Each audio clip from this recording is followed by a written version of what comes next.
Klaus' eyelids slowly lift, but the world remains a haze while an unseen voice asks whether he is finally conscious. Celestial ruins surround him, and a startled, disoriented goddess named Muse suddenly stands before him.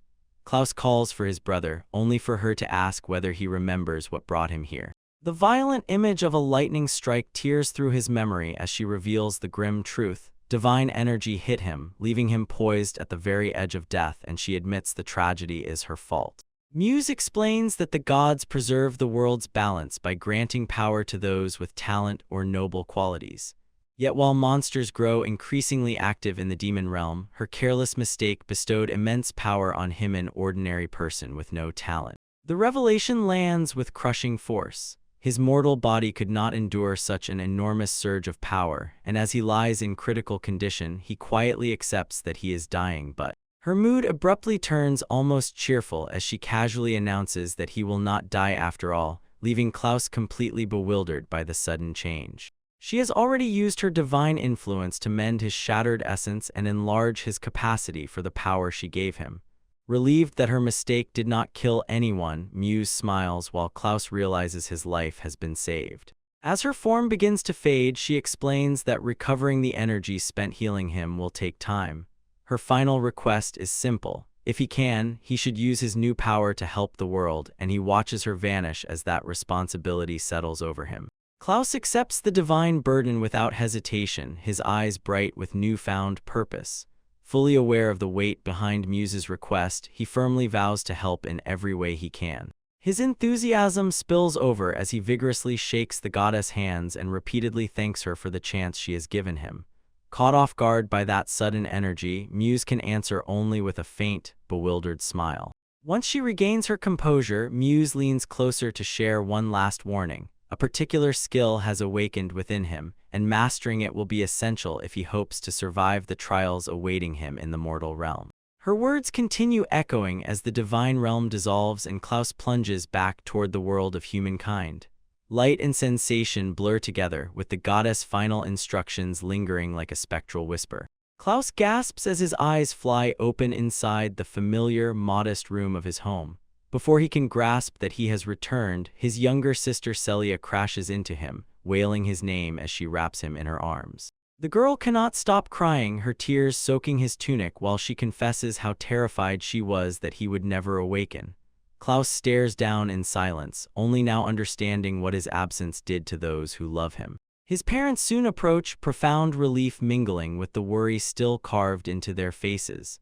His father says Klaus remained unconscious for an entire week after an apparent freak lightning strike, while his mother admits she feared his heart had stopped forever.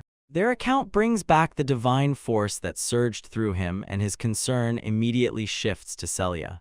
He urgently asks whether she was hurt, struggling to connect his encounter with the missing week in the real world. Wiping tears from her eyes, Celia shakily explains that he shielded her from the blast. Because of his courage, she escaped without suffering even a single burn. A long, exhausted sigh escapes him.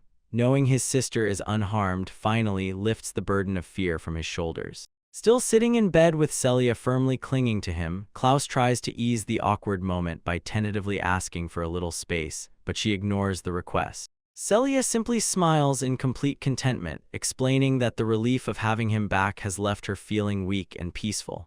Nearby, their parents quietly watch the reunion, recognizing the depth of the siblings' bond. Seeing that her daughter refuses to leave Klaus' side, their mother offers a compromise. Since Celia worried so much, she suggests that the siblings share one bed for the night.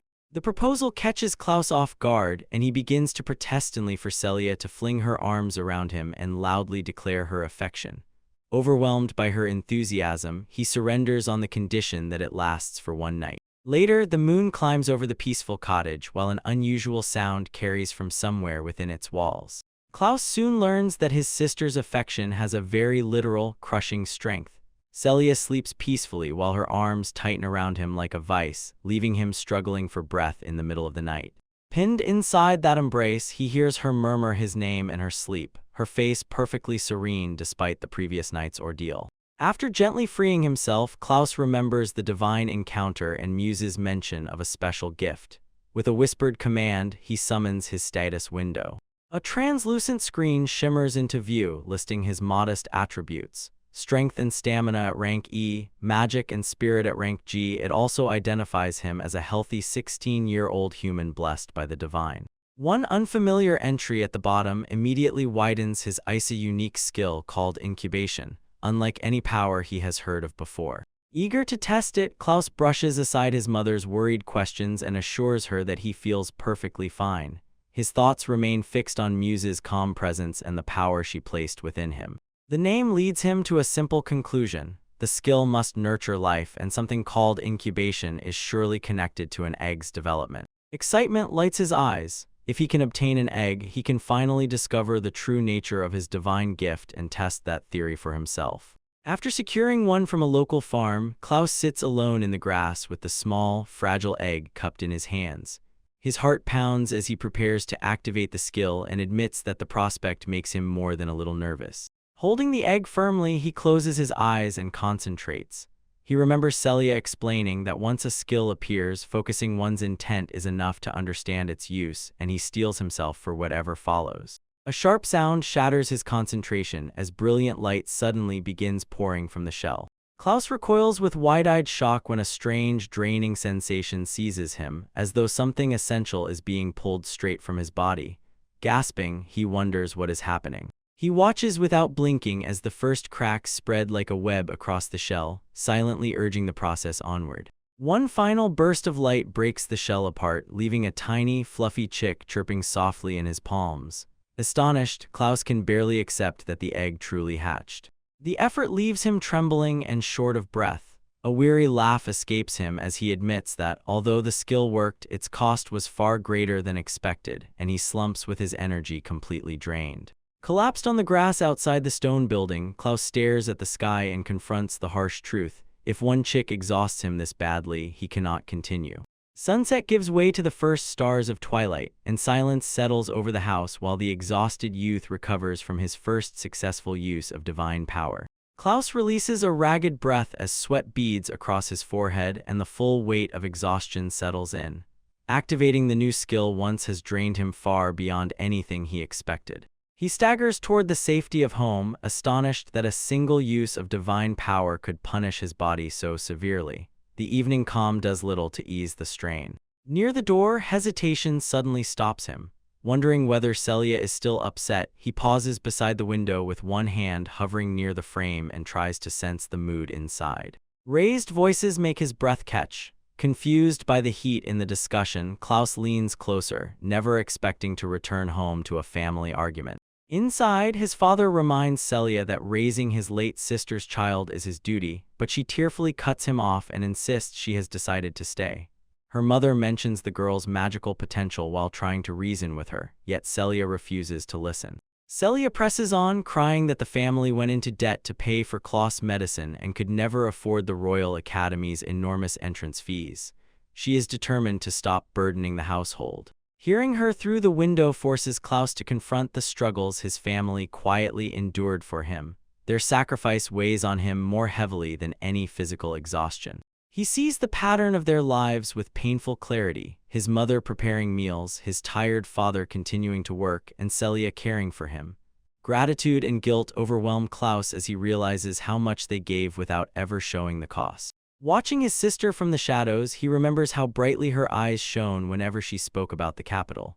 Celia hugs a picture of the grand city with a blissful smile, imagining a future now impossibly distant. Reaching the capital is not a passing wish but her greatest dream. Her happiness only makes the burden on Klaus heavier and hardens his resolve. His gaze sharpens as he accepts responsibility for the family's future and silently vows to put everything right, whatever the cost. Klaus walks through the crowded streets with his future pressing heavily on his mind.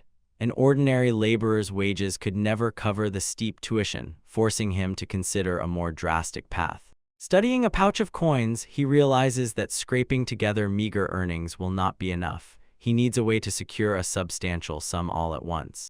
That search brings him to the Adventurers Guild, where a bright-eyed receptionist warmly asks whether he has come to register as a new member. She indicates the grand, bustling guild hall and hands him the required paperwork. The work is dangerous, she explains, but successful adventurers can earn immense rewards through their achievements. While completing the documents, Klaus remembers that his father once worked as an adventurer and feels grateful that the old man's equipment is still stored at home for him to use. He returns the finished form, and the receptionist records both his name and his chosen class, swordsman, a role suited to his lifelong training and natural ability. She lists the usual work offered to novice collecting medicinal herbs or eliminating minor goblin threats. Klaus readily agrees before she turns to a fuller explanation of the guild hierarchy. The guild contains 8 distinct levels, beginning at the lowly rank G and rising all the way to the legendary rank of hero. Every recruit must climb that ladder through merit and skill. She explains that an adventurer's position is tied directly to the status values displayed on their identification card. Since Klaus' physical strength is currently rank E, his initial adventurer rank will be assigned accordingly. The receptionist confirms his placement at rank E, matching his present capabilities. Klaus takes in the information and realizes that his journey is beginning at the bottom while she maintains a calm, professional manner. Klaus thanks her, anticipation bright in his eyes.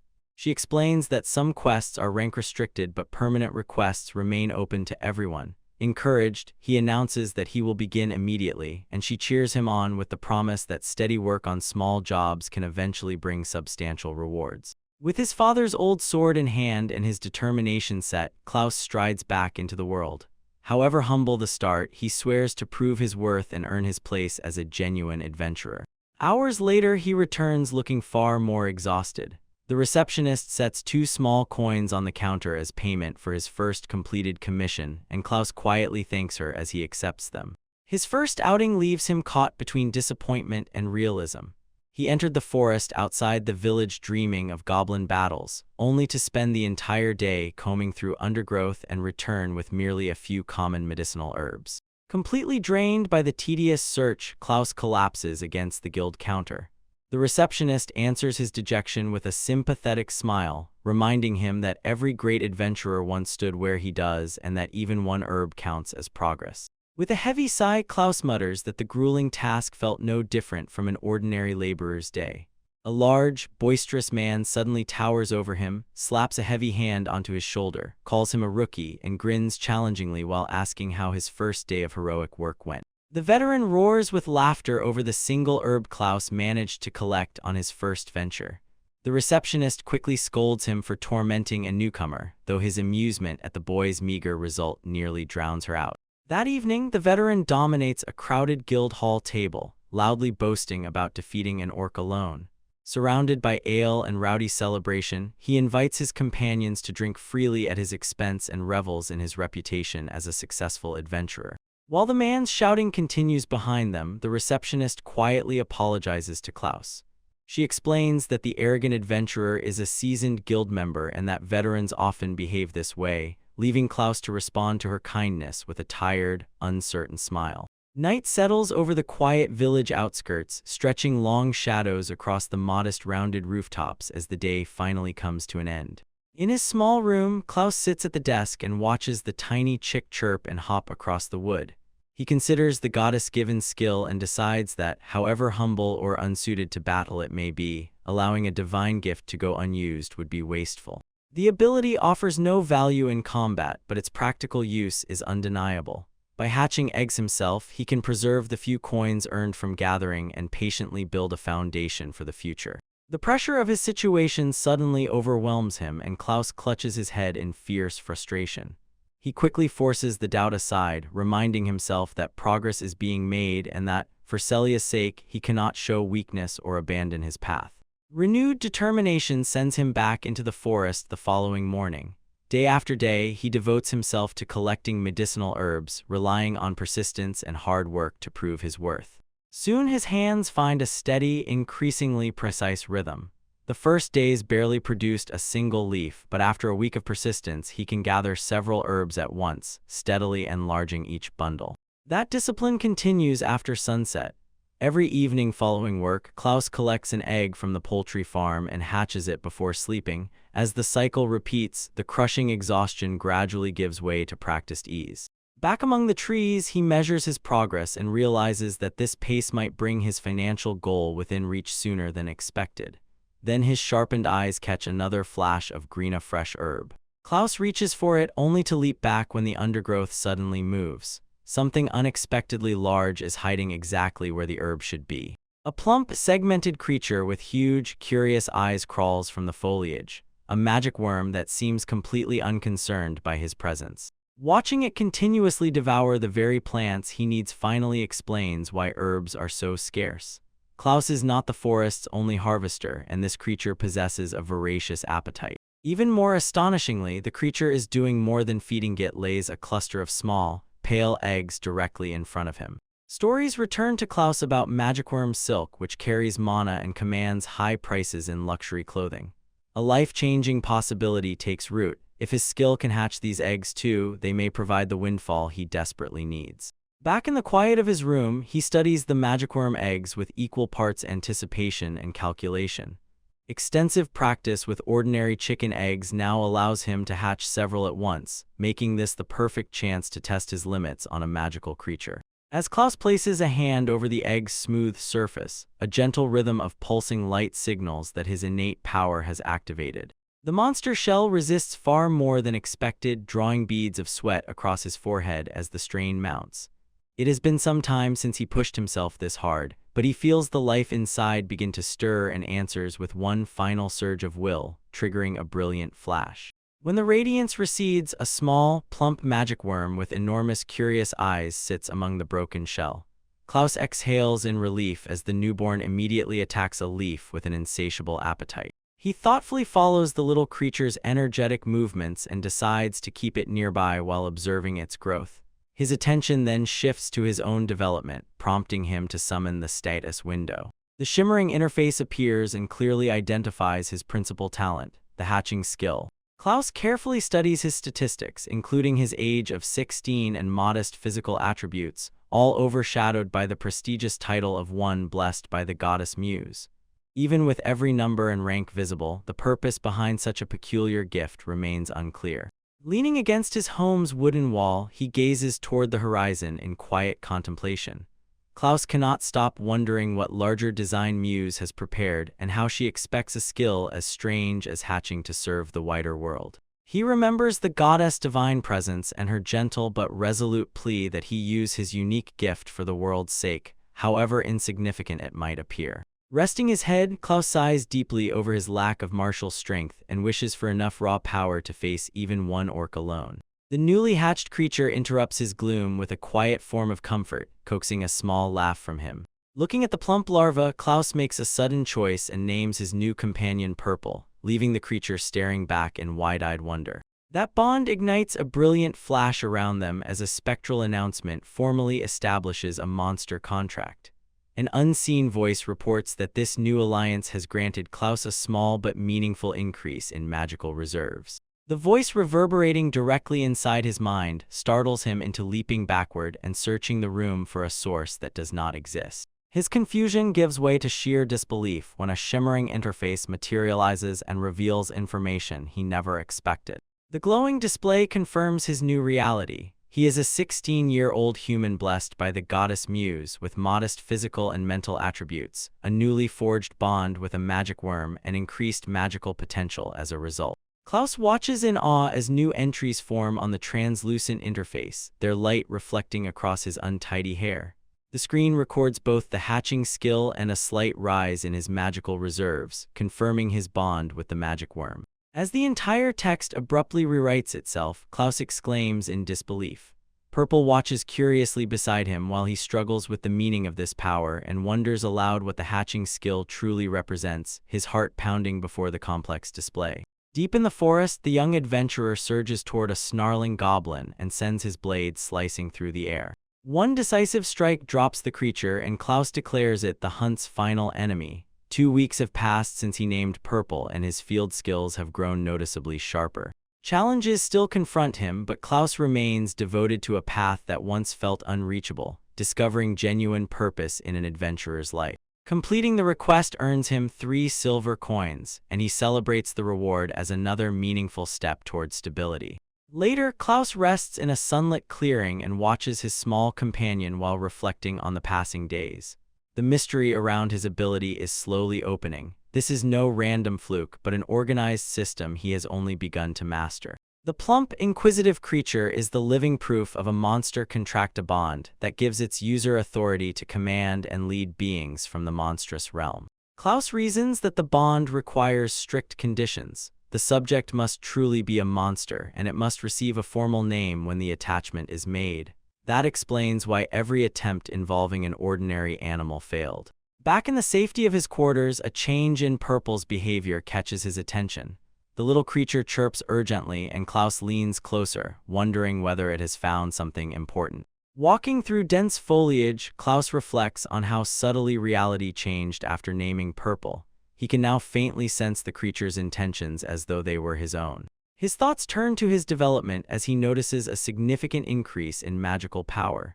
Klaus cannot tell whether it comes from incubation or the contract itself, especially now that using his skills no longer leaves him crushed by exhaustion.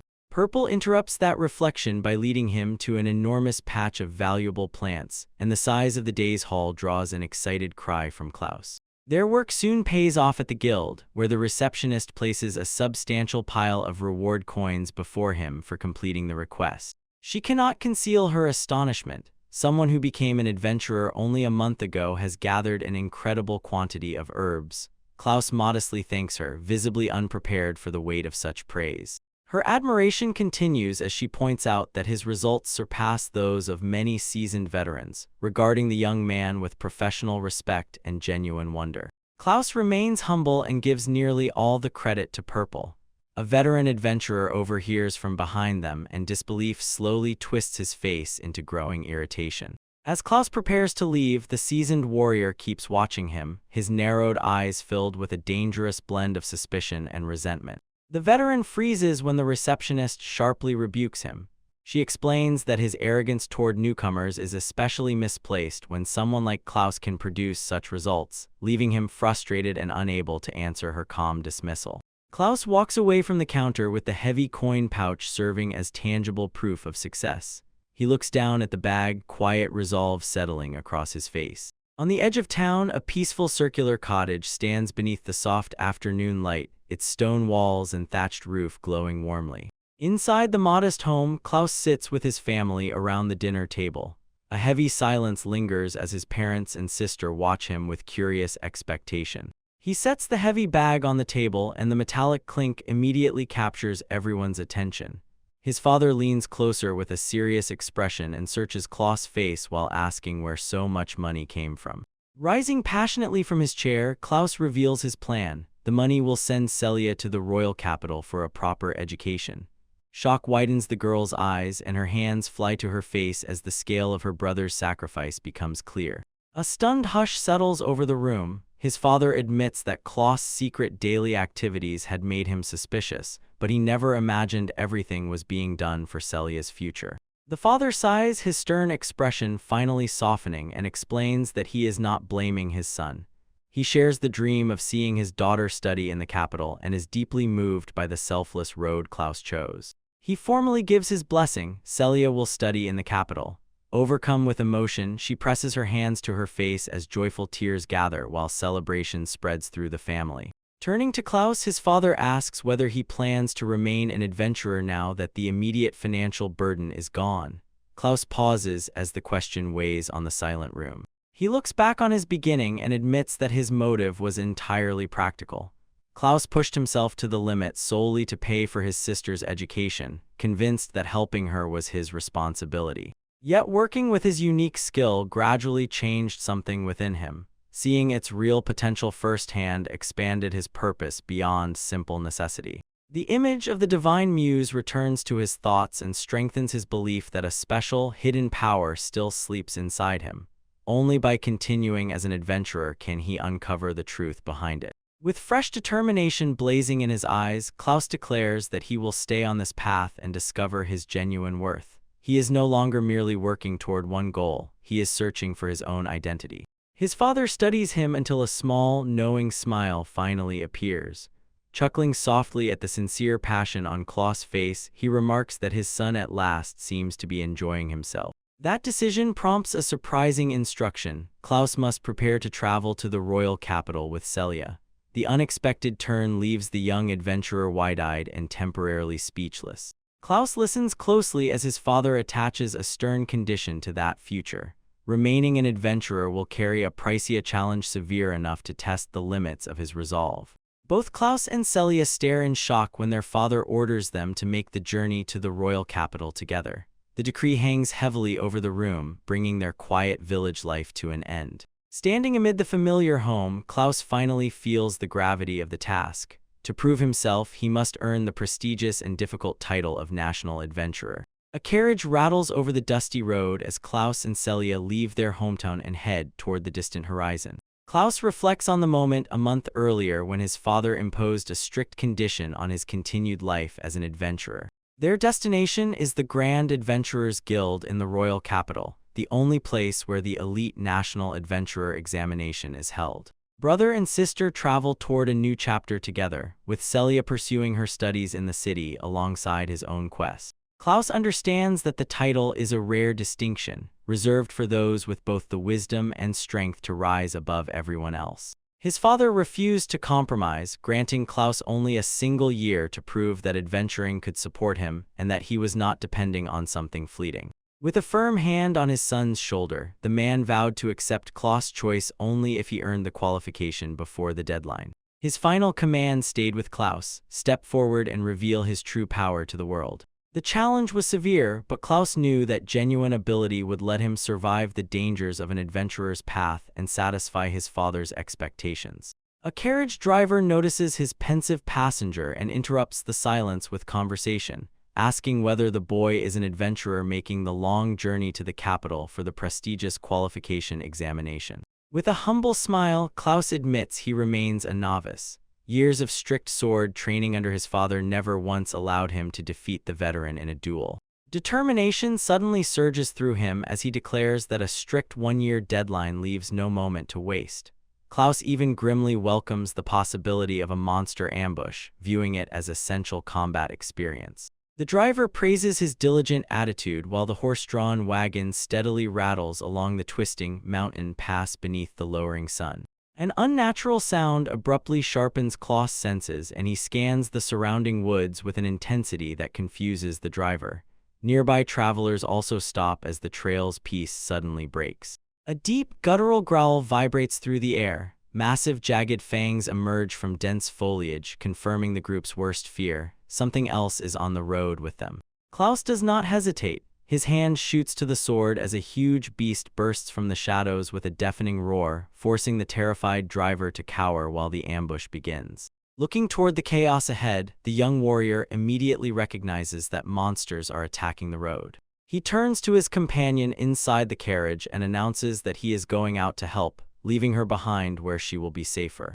Outside, Klaus joins experienced warriors already rushing into action and shouting orders to surround the threat while keeping it away from the vehicles. The cause of the chaos finally appears: a massive hulking troll with a necklace of skulls around its neck, smashing the ground through brute force. After measuring the creature's enormous size and strength, a veteran adventurer warns Klaus about the danger and questions whether he truly wants to join such a perilous fight. Without the slightest hesitation, Klaus refuses to retreat, his eyes burning with determination. Impressed by that spirit, the veteran quickly forms a strategy. Klaus will flank the troll from the left while he moves right and draws its attention. With the plan decided, Klaus charges and closes the distance beneath the towering monster's predatory stare. His small frame is dwarfed by the troll as their weapons crash together in a storm of sparks and debris. The impact shudders through the air, opening a desperate struggle. Gritting his teeth under the pressure, Klaus realizes with alarm that the beast is far more cunning than its appearance suggests. It launched a counterattack the instant it detected hesitation in him. Forced backward, he sees that the hulking creature moves with terrifying agility that defies its size.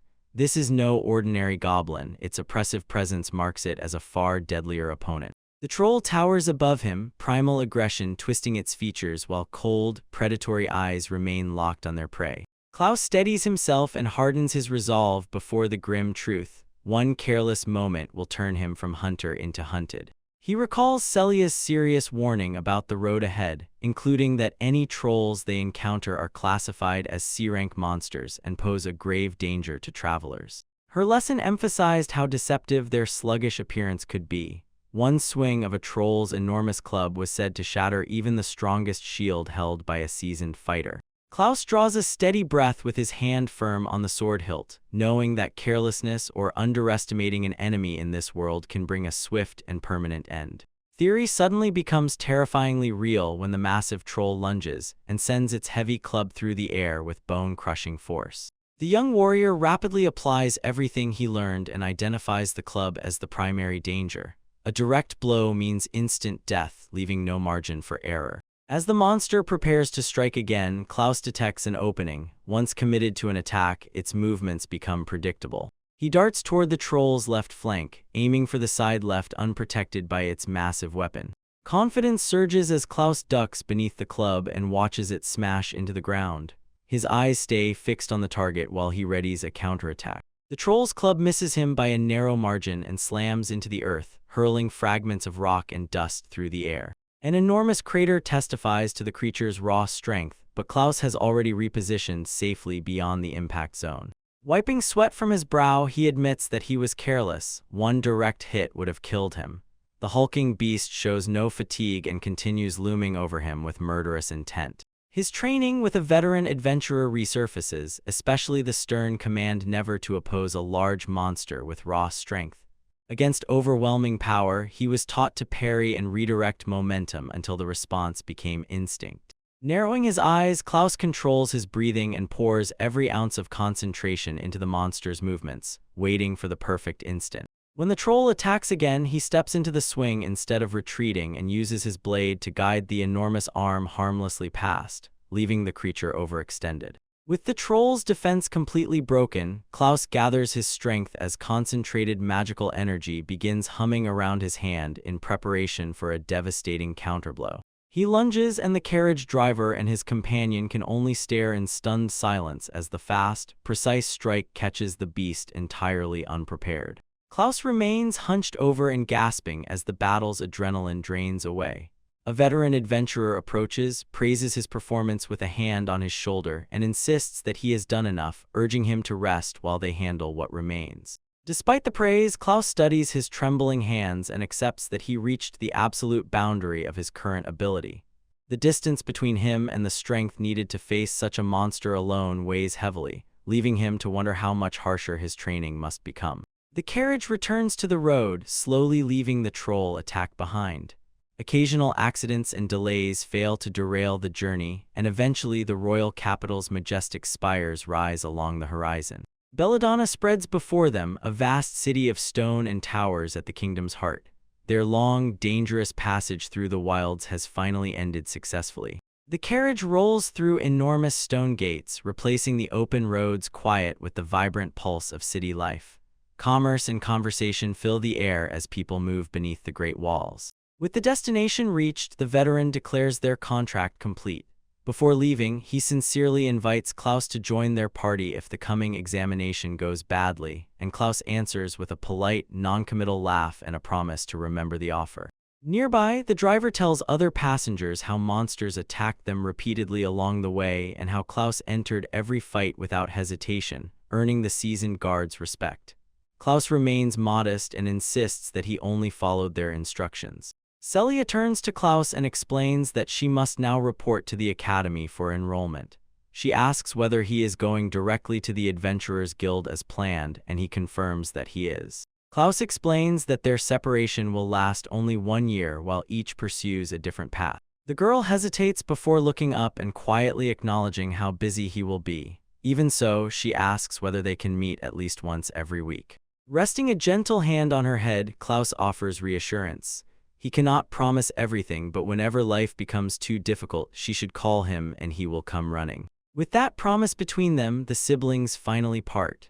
Klaus watches Celia walk away with her luggage and wave one last goodbye as she heads toward her new life. Alone beneath the capital's grand architecture, Klaus turns to his own goal and begins searching the streets for the Adventurers Guild. The city's sheer scale soon overwhelms him. Sweating in confusion, he loses all sense of direction as unfamiliar streets and alleys blur together. Panic rises when Klaus realizes he has passed the same buildings twice. His increasingly frantic pace draws curious looks until a voice suddenly asks whether something is wrong. A pair of animal-like ears nearby twitches at his distress, and their owner observes that the traveler appears to be in serious trouble. With her tail flicking curiously, the girl leans closer and asks if he is all right. A visibly flustered, sweating Klaus looks up at her in surprise.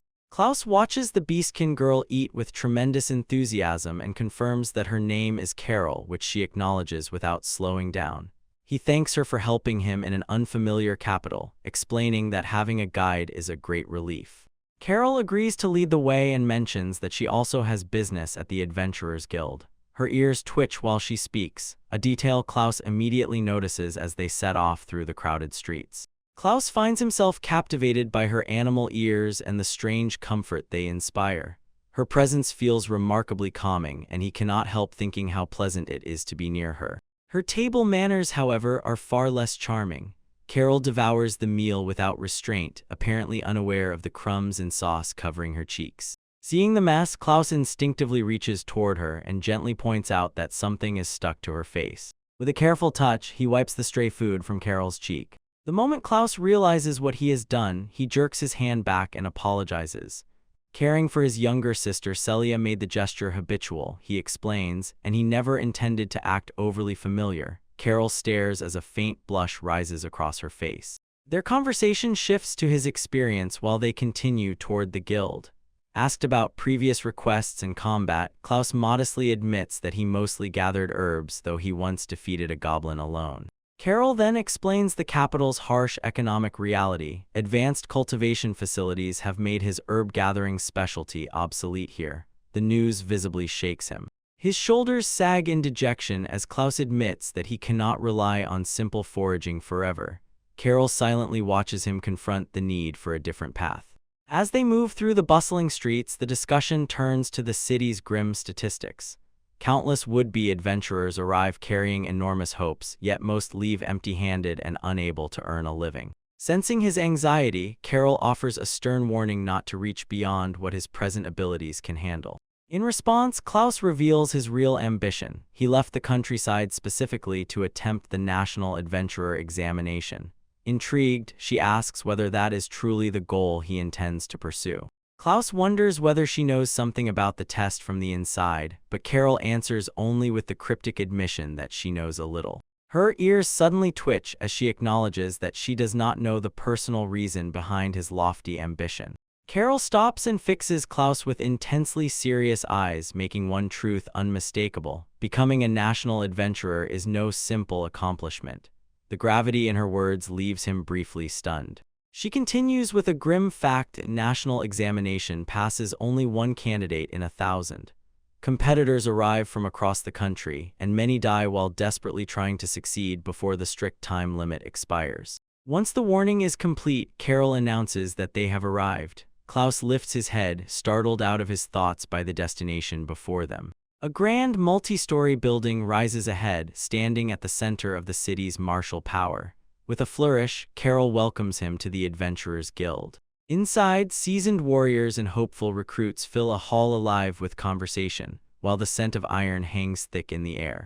Whispers erupt as they pass through the crowd. Guild members immediately recognize Carol, calling her name with reverence and wondering about the young man walking beside her. Klaus cannot ignore the change in the atmosphere. People regard Carol with a mixture of awe and profound respect that they offer no one else, making him feel even more out of place. Noticing his confusion, Carol gives him a knowing look and asks whether he understands the prestige attached to a national adventurer. Carol explains that those who earn the title receive special ornaments, beautiful, exceptionally rare symbols of elite status that attract admiration and envy wherever their owners go. Before leaving, she encourages Klaus with a proposal. Once he becomes a national adventurer, they should accept a job together. She cheerfully wishes him success and departs, leaving him to confront the trial ahead. Alone in the guild's enormous echoing hall, Klaus walks toward the central reception counter, his figure appearing small beneath the grand architecture. A professional receptionist greets him warmly at the desk. After confirming that he wants National Adventurer certification, she prepares to explain the demanding process, and Klaus responds with a determined nod. Holding up 3 fingers, she emphasizes that the route to becoming a national adventurer consists of 3 separate phases. First, he must overcome 2 preliminary trials before qualifying for the final examination, a high-stakes escort mission. As she describes it, Klaus imagines the fierce creatures and combat that may await. With the path explained, the receptionist announces that his first trial begins immediately. Klaus accepts without hesitation, his resolve unshaken. The opening requirement is to subjugate a monster of rank C or higher, establishing that every national adventurer has enough combat power to survive the world's most dangerous threats. Klaus weighs the task against his memory of the hulking troll he barely survived. A rank C beast is formidable, and he wonders whether his present growth is enough to defeat one. He looks down as the receptionist offers him a small, ornate card. This specialized magic tool, carried by every national adventurer, automatically records monsters defeated by its holder. Once it logs a rank C subjugation, Klaus must return with it to qualify for the second examination stage. She then points to a diagram showing the strict schedule. The entire examination must be completed within 3 months.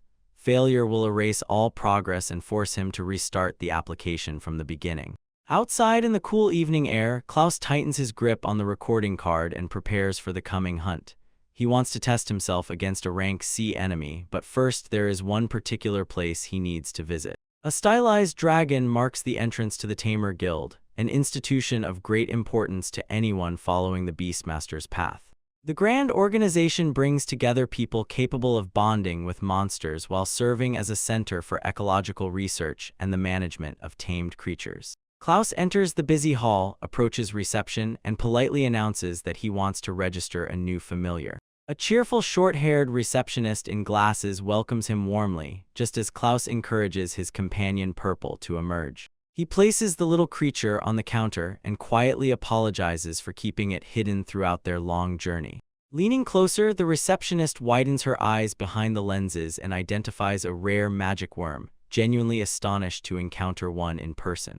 Magic worms are rarely tamed because most people consider them useless, she admits, though this specimen strikes her as charming. Her comment prompts Klaus to ask which contracted monsters are considered the strongest. She explains that most tamers pursue powerful or practical creatures and points to a depiction of a massive dragon, the ultimate ambition recorded by the guild. Klaus reacts with wide-eyed shock when the receptionist mentions the legendary beings. The single word dragon sends a fresh wave of excitement through the woman behind the counter.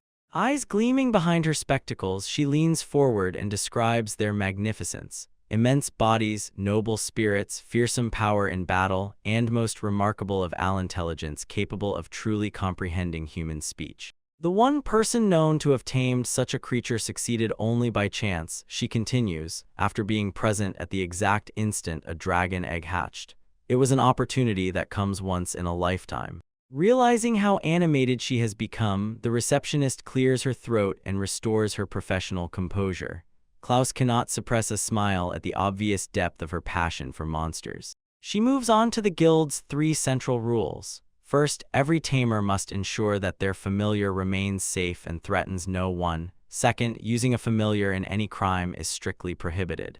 The third rule concerns documentation. Tamers must closely observe their familiars and submit detailed reports about their ecology and behavior, adding to the guild's shared knowledge. Klaus wonders whether he should begin at once. When he asks, she nods enthusiastically and confirms that his first report can be started right there in the guild. Moonlight rises over the city while the Tamer Guild remains brightly active, its dragon emblem overlooking the quiet streets. In an open clearing, Klaus holds his position as a huge tusked orc charges with a guttural roar, coarse fur shifting over rippling muscles as it closes the distance at terrifying speed. The young tamer braces for impact beneath the towering creature. This D-rank threat demands his complete concentration and every measure of combat ability he possesses. As Klaus raises his blade, he remembers agreeing to leave Purple at the guild for ecological verification, just as the receptionist requested.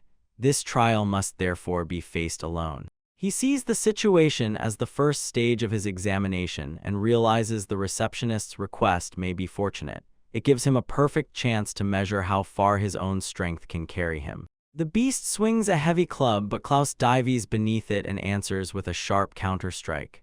Agility keeps him one step ahead of the orc's brute force in the blur of their exchange. His opening cut proves shallow. A D-rank monster is vastly tougher than anything he previously fought, and its thick hide absorbs the damage without slowing the relentless assault. Klaus remembers hearing about a warrior who split an orc's skull with one crushing strike during a journey. Such extraordinary power still appears far beyond his current reach. He may lack overwhelming strength, but retreat is not an option.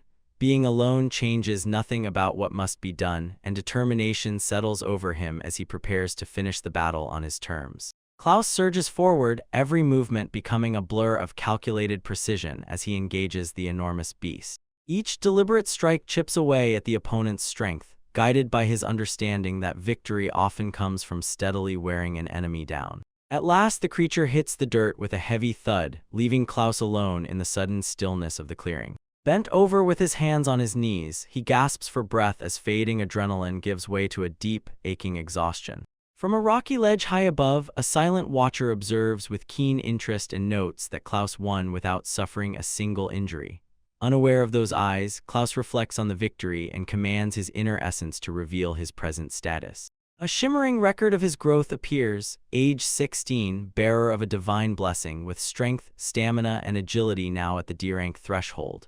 His magic and fortune remain modest, while the contract with the magic worm is officially recorded. Seeing D rank beside every principal physical attribute, Klaus realizes that he has finally reached the level of a genuine D rank adventurer. His thoughts move to greater dangers. If he wants enough experience to challenge C-rank monsters, he needs a more efficient method, perhaps hunting larger prey such as trolls. Klaus surveys the battle's aftermath and acknowledges that overcoming this obstacle changes nothing about the countless trials still waiting ahead. Stretching the tension from his arms while wandering through the rugged mountain pass, the young adventurer decides to accumulate as much experience as possible by actively seeking and hunting trolls. Once again, Klaus stands his ground, staring directly at the massive tusked orc looming in the clearing. Practiced grace carries him around the beast's heavy swings, allowing precise counters that exploit its slow movements. 2 weeks have passed since his arrival in the royal capital, filled with relentless training and a steady accumulation of experience. That daily hunting routine now leaves its evidence in clouds of dust and battle-scarred craters created against increasingly dangerous opponents. Klaus can dispatch D-rank monsters without hesitation now, but as he surveys the quiet landscape, a new problem begins weighing on him. Searching for an answer, he tells the guild receptionist that he has found no C-rank monsters despite needing one for the first examination. She considers the problem and suggests that, if his preferred quarry is unavailable, he should pursue a different kind of C-rank threat. Her documents list several possibilities farther toward the mines, including dire wolves, poison toads, and even golems. For someone fighting alone, she agrees that choosing one specific target is sensible. Klaus weighs the poisonous danger of the toads against a dire wolf in the nearby fields, which may be the more manageable opponent. His internal debate continues. Parties are standard among adventurers, yet his unusual circumstances make cooperation difficult. The abilities granted by the goddess Muse set him apart from everyone else. The speed of that growth troubles him. He achieved in only 2 months what normally requires a seasoned adventurer 1 or 2 years, and joining a group would make such unnatural progress dangerously suspicious. Turning back to the counter, Klaus announces that he will hunt the dire wolf and asks whether any other suitable requests can be completed during the same expedition. The receptionist responds with a parchment requesting the death of a cockatrice, warning that its specialized attacks can petrify anything they touch. A cockatrice is famously lethal, often considered far more dangerous than a poisoned toadend without the proper countermeasures. An unprepared encounter is almost certainly fatal. She then introduces a second possibility, her tone becoming far more serious, a B-rank request. The sudden leap in difficulty catches Klaus completely off guard and widens his eyes. The document calls for the collection of dire wolf peltsin, apparently simple object traveled far into the wilderness where reports place a roaming dire wolf. Following the lead she provided takes Klaus deep into dense forest. He has traveled far into the wilderness where reports place a roaming dire wolf. After 4 long days in the wild, the beast remains hidden. Klaus sighs and searches the thick undergrowth yet again without finding any trace of his quarry. Camping in such a dangerous region requires constant vigilance, and the pressure is fraying his nerves. Every rustling leaf startles him as the mental cost of remaining alert day and night steadily grows. Exhausted but focused, Klaus remembers that he has not encountered a dire wolf since the troll incident. Movement flashes between the trees, instantly sharpening his eyes. At last, he has found it. A massive dire wolf stands over a fresh kill, fur bristling around its imposing body. It appears even more fearsome than the reports and radiates a predatory aura. The beast bares sharp teeth and releases a low guttural growl as its snout twitches. For now, it remains absorbed in the meal and unaware of the watcher hidden nearby. Crouched in the brush, Klaus considers whether attacking from behind offers his best chance. His heart hammers while the tension builds around his next move. One of the wolf's ears flicks at a disturbance, though it has not located him yet. Knowing the opportunity is disappearing, Klaus draws his weapon and prepares to strike before the predator can respond. He lunges with his blade ready, but the dire wolf reacts at terrifying speed and snaps its jaws only inches from his face. Its velocity and raw power catch Klaus unprepared, forcing a desperate defense and revealing how badly a direct contest of strength favors the beast. He narrowly escapes a lethal claw swipe and skids over the forest floor, his breath catching while the predator readies another charge. Staring into the creature's glowing eyes, Klaus accepts the grim truth. In a head-on battle, its greater speed and power make victory impossible. Needing an advantage, he reaches into his supply pouch and searches for the tool prepared specifically for this encounter. A confident smirk touches his lips as he draws out a small bundle, reminding himself that only a fool confronts a monster of this caliber without a strategy. With one quick motion, Klaus throws the object at the charging beast and provokes it to come closer. As the distraction begins working, he prepares his counterattack and declares that the true fight has only now begun. Klaus hurls a small bag directly into the lunging dire wolf, releasing a pungent cloud of powdered spices. The bespectacled guild receptionist's advice returns to him. A dire wolf's extraordinarily sensitive nose can be overwhelmed by a powerful stimulus until the creature becomes completely immobilized. The plan works perfectly, leaving the beast staggering and its senses reeling inside the sharp cloud. Klaus feels a rush of gratitude toward the guild employee whose crucial information made this possible. He immediately draws his blade, recognizing that the creature's disorientation offers his best chance to attack. Klaus lunges with determination, but even dazed, the wolf's instincts remain keen enough to narrowly escape a lethal strike. The massive predator recovers from the sensory assault with terrifying speed and prepares to retaliate, fury burning in its eyes. Klaus realizes with alarm that its resilience exceeds every expectation. Just as the danger peaks, a violent gust of magical force suddenly crashes into the wolf and knocks it off balance. Klaus stares in shock, unable to identify the source of such power. The blast sends the creature tumbling through the air, and he watches breathlessly as an unknown intervention reverses the battle in an instant. Klaus looks upward in shock and awe as violent force erupts above him. The sheer intensity leaves him briefly paralyzed while the air itself trembles from the unseen power's aftershocks. Devastating energy races across the canopy and cuts a destructive path through the treeline. Below, sharp concussive blasts tear apart the undergrowth, announcing a force far beyond anything Klaus expected. As dust begins to settle, the dire wolf staggers on trembling legs and struggles to remain upright. Even severely weakened, its predatory instincts and resilience still make it a terrifying danger. One final enormous surge levels the surrounding area, reducing sturdy trees to scorched stumps and splinters. Standing at the crater's edge, Klaus reels before the overwhelming blast that just saved his life. Gripping the sword hilt, he looks down at the blade and confronts a cold truth. Without the tactical advantage provided by the spices, a blind charge would have left him broken and defeated. Klaus surveys the devastation with fierce concentration and absorbs how narrowly he survived.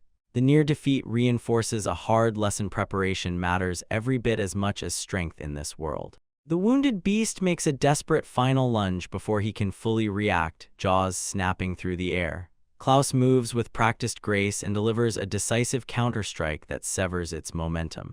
When the creature finally collapses and the danger ends, a long, shaky breath leaves him. Forest silence returns with the scent of ozone and damp soil, but the identity of his unknown rescuer remains a mystery. Sweat beads across Klaus' brow as he recovers among the wreckage. The dire wolf was easily his strongest opponent yet, proving the lethal danger of a true C-rank threat. Turning from the battlefield to his next goal, Klaus returns to the guild.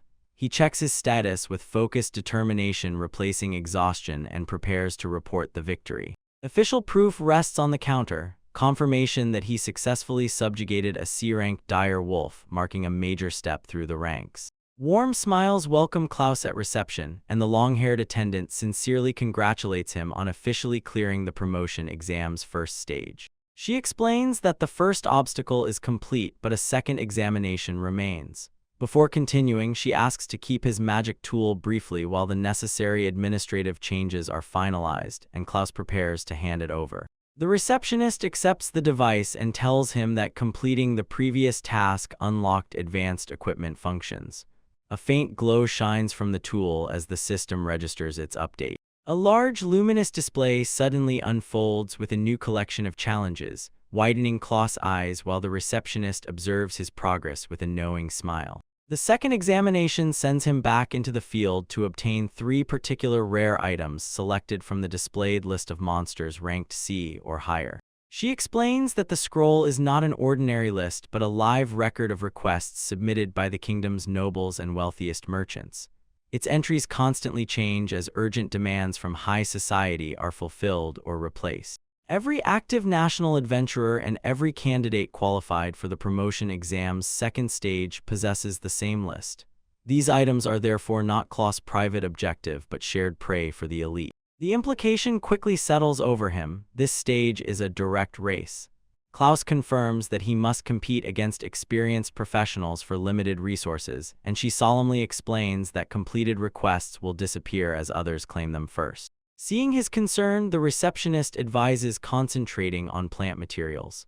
Klaus considers the strategy beside the calendar and realizes that, after the direwolf hunt, only 1 month remains to finish the enormous task. Her reasoning is practical. Defeating a monster guarantees its reward, while locating rare plants depends heavily on luck and nature.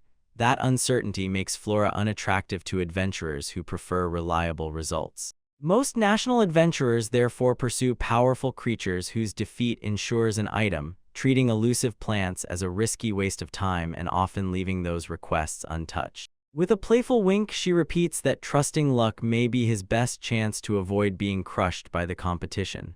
Klaus is surprised by how much strategy survival in the selection process demands. He finally smiles and agrees to follow her recommendation by choosing a rare plant request for the examination. Klaus leaves the guild and begins his journey beneath the grand architecture towering over the city's crowded streets. Crossing the market, he studies the rare item list required to clear the promotion trial's second stage. Exotic names cover the parchment, from mandragora roots to world tree leaves, forming a daunting catalog that demands a systematic wilderness search. With the plan decided, Klaus chooses the nearby forest as the most sensible starting point for finding those elusive materials. Excitement is impossible to hide as the young adventurer imagines the rare treasures and unknown challenges awaiting among the trees. Stone streets soon surrender to thick foliage, and Klaus leaves civilization behind as he enters the forest outskirts. Far within the woods, local creatures continue their routines, unaware that a seeker has entered their untamed territory.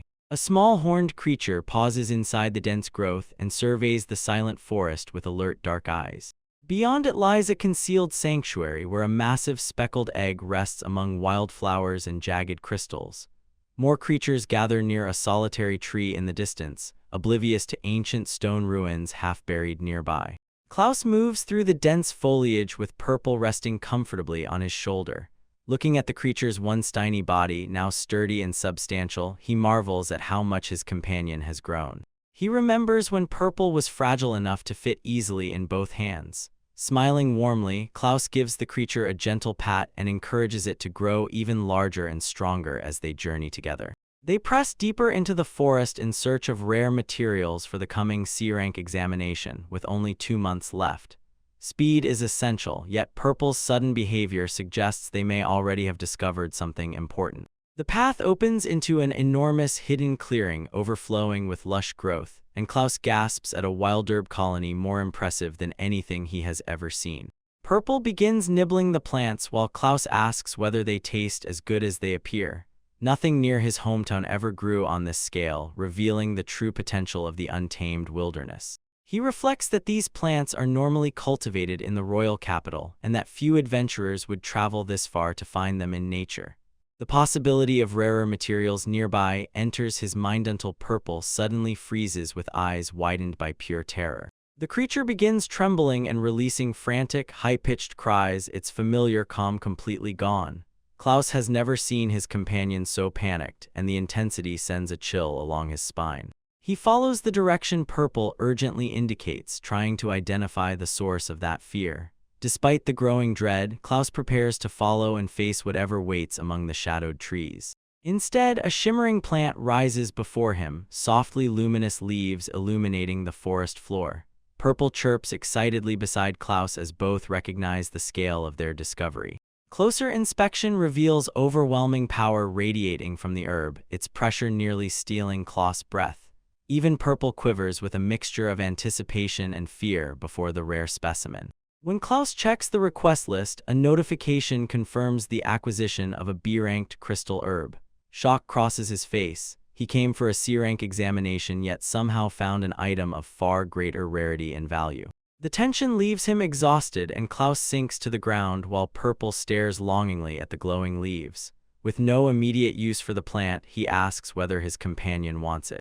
Deciding Purple deserves a reward for finding the herb, Klaus offers it over. The worm devours the rare plant with obvious delight, making him chuckle at its enjoyment of such a high-quality meal. A radiant aura soon surrounds Purple, whose skin gains a new luster after finishing the herb. The crystal herb's potent magic leaves the creature visibly rejuvenated and more vibrant than ever. Klaus laughs that even the worm is glowing, but a sharp, buzzing noise abruptly kills his amusement. He spins around, joy replaced by alarm as a new presence approaches. A swarm of paralysis bees bursts into the clearing with a deafening hum.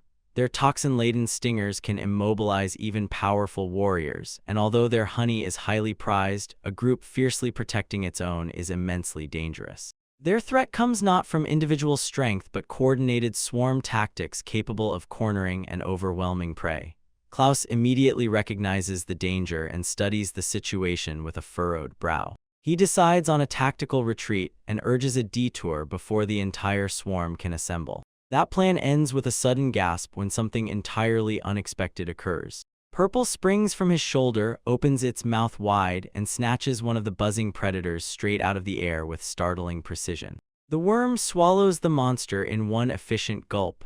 Klaus watches in stunned silence, wondering how badly he misunderstood his companion's diet. Before Klaus can process the sight, Purple attacks again and fires a sticky thread that reels another victim out of the air. The little creature happily finishes its unexpected meal, but calm lasts only until a low, ominous hum vibrates through the air and reveals that the first scouts were merely the beginning. Purple remains oblivious while Klaus looks up and sees the sky darkening beneath an immense, suffocating mass of stingers far beyond anything he prepared to face. Horror grips him as a staggering number of paralysis bees blot out the sky, their wings producing a deafening drone he can feel in his bones. Gritting his teeth, Klaus understands that the swarm is retaliating rather than passing through. Purple has been eating their young, and the monsters are enraged. Suspecting a nearby nest and certain their venomous stingers will make them prey, Klaus shouts for Purple to follow him out of the forest. The creature refuses to move, instead producing a strange rhythm as eerie light pulses through its body. Blinding radiance suddenly explodes from Purple and forces Klaus to shield his eyes. He can only gasp in confusion while the light consumes the clearing and temporarily stops the advancing swarm. When the brilliance fades, a larger transformed Purple stands before him, radiating a powerful aura.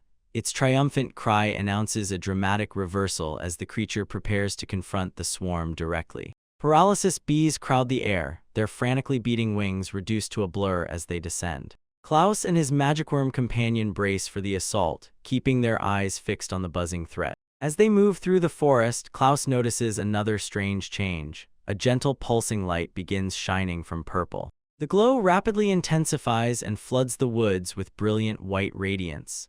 Klaus watches in shock, wondering what is happening as his companion grows brighter. Light reaches a dazzling peak unlike anything he has witnessed during their time together, and Klaus recognizes a sudden, powerful transformation rather than an ordinary event. Purple abruptly launches forward at extraordinary speed and strikes a massive structure concealed among the trees. The collision brings a colossal spherical nest crashing down in a storm of dust and debris, leaving Klaus stunned by its size. Looking over the wreckage, he realizes they have discovered the heart of the swarm, an enormous paralysis bee nest whose scale confirms the danger hidden in these woods. Purple must possess senses far sharper than his own, Klaus realizes, because the creature detected the concealed nest long before he perceived any threat. Klaus weighs the agitated swarm against the nest's considerable value.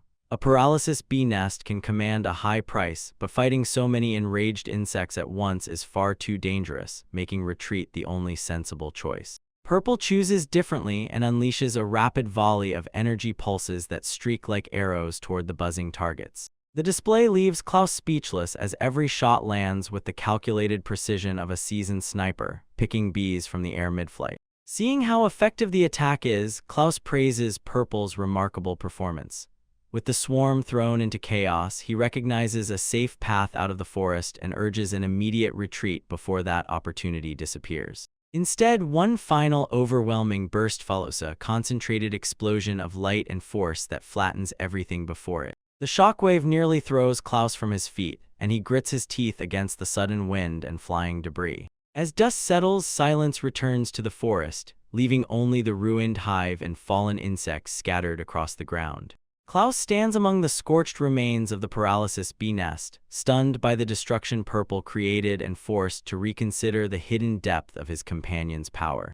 Purple merely releases a small, exhausted sigh. Despite the devastating magic it just unleashed, the creature looks remarkably harmless as its enormous eyes blink slowly and the excitement fades. Klaus cannot resist telling the magic worm how incredible it is. Purple responds with a warm, affectionate aura and a small heart in its thoughts, basking in its master's praise. With the threat gone, Klaus begins collecting the spoils and fills jar after jar with rich golden honey. The day became far more chaotic than planned, but the resulting haul is undeniably impressive.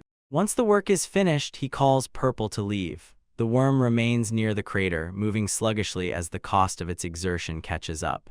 Klaus realizes that Purple has fallen into a deep, peaceful sleep, likely exhausted by both the enormous meal and intense combat. Soft snores accompany the rhythmic rise and fall of its small body. As he prepares to carry the sleeping creature, Klaus notices an ethereal shimmer clinging to the silk Purple produced. The threads genuinely radiate a magical glow unlike anything he has seen. He wonders whether the change came from the crystal herb or the devoured paralysis bees.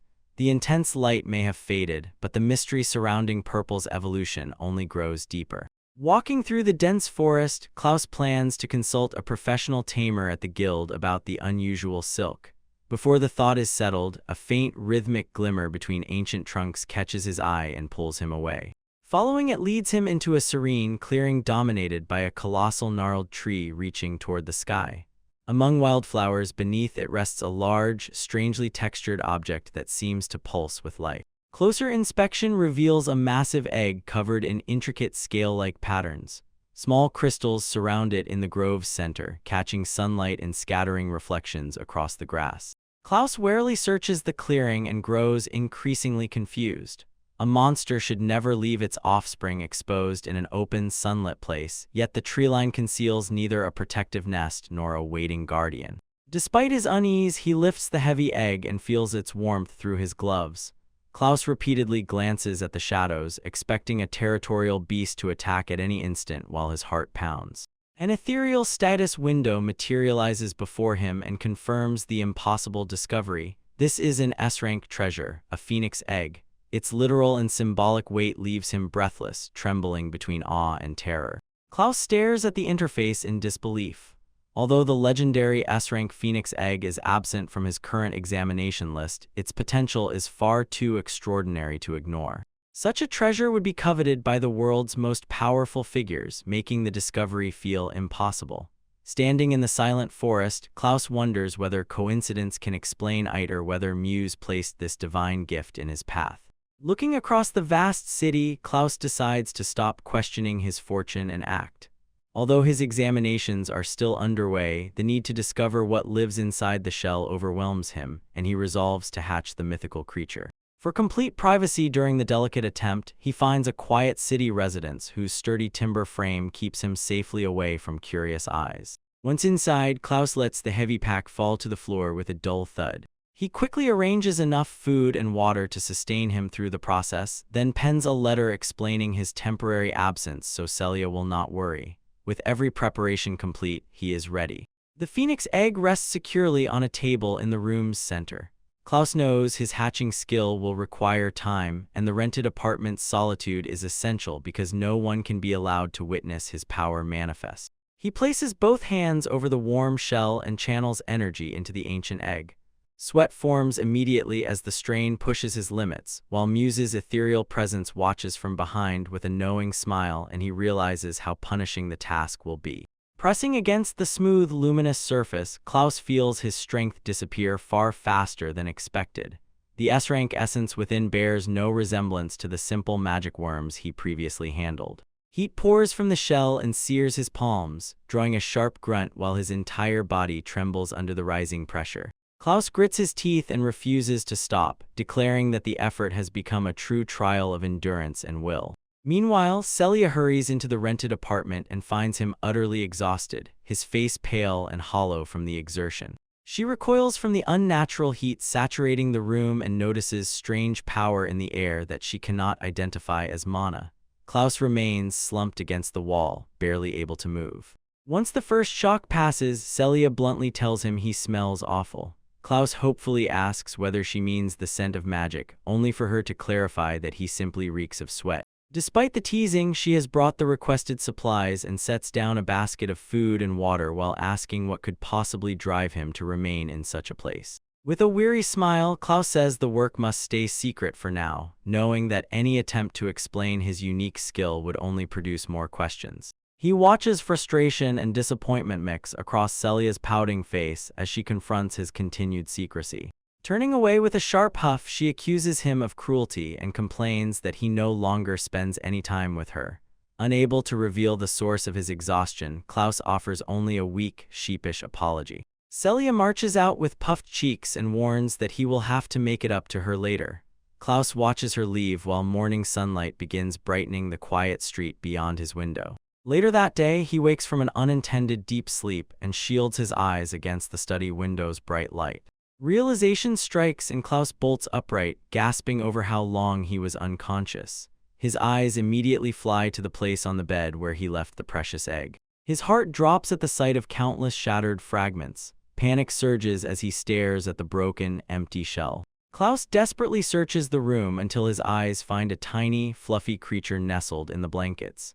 It raises wide, innocent eyes and releases a soft, high-pitched chirp. Awe overwhelms him as he understands that this fragile, adorable bird is the legendary phoenix.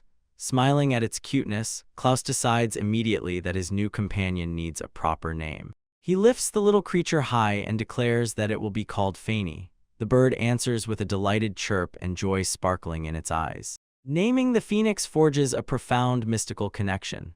A notification appears to confirm a successful familiar contract with Fanny and grants Klaus the power of the purification flame. More rewards follow as glowing windows cascade around him. Klaus watches in amazement while medium-level fire magic, self-healing, and extreme resistance to heat are added to his abilities. The enormous list of new attributes leaves him stunned. His capabilities have surged so dramatically in one instant that he can barely process the number of skills.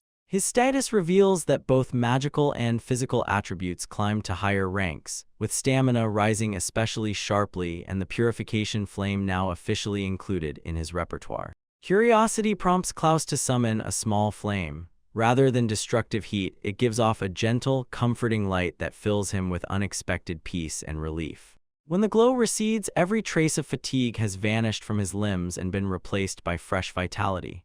Klaus rises feeling better than he has in days and looks toward the supplies gathered earlier. He looks down and closes his hand into a fist while considering the incredible transformation within him. Klaus watches the fire dance over refuse and discovers that the purification flame truly deserves its name. It consumes only filth and leaves everything else unharmed, targeting impurity alone.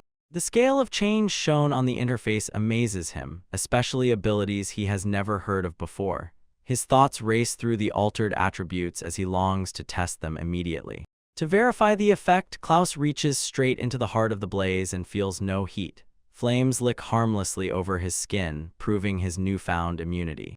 His eyes widen over extreme fire resistance and several other combat-oriented enhancements.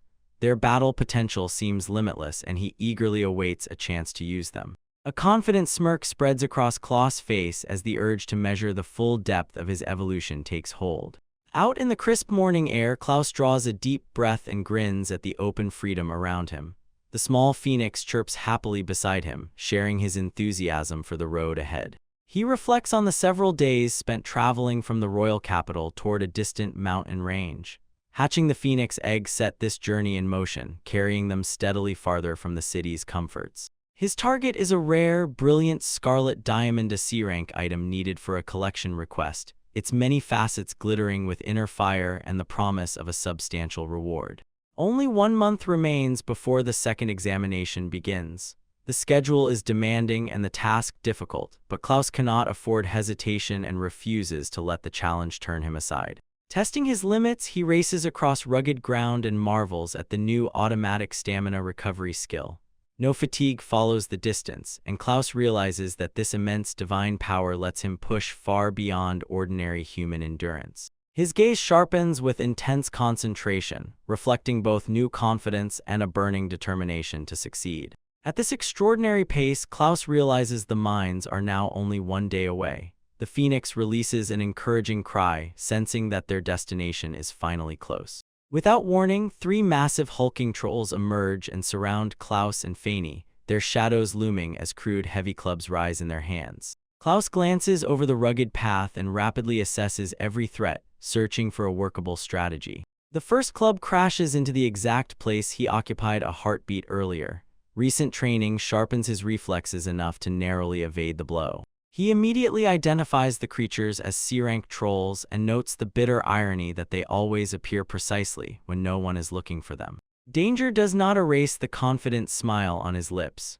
Drawing the sword, Klaus tells Fanny that this hunt offers the perfect opportunity to test his new abilities. He becomes a blur between the lumbering giants, moving with fluid precision as he searches for an opening.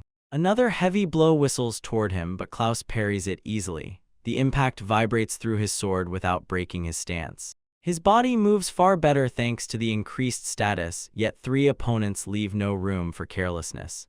It is time to discover what the new powers can truly accomplish. Klaus lunges, channeling his power into a decisive strike while the blazing image of a phoenix rises behind him. "Phoenix feather," he cries, releasing a shower of glowing projectiles over the hulking monsters. Bursting light blinds and confuses the roaring trolls, breaking their formation. A confident smile follows the opening. Klaus recognizes that the attack currently lacks raw destructive force, but it works perfectly as a distraction that leaves enemies unbalanced and exposed. A sharp chirp suddenly cuts through the battle as Fanny dives into the fight.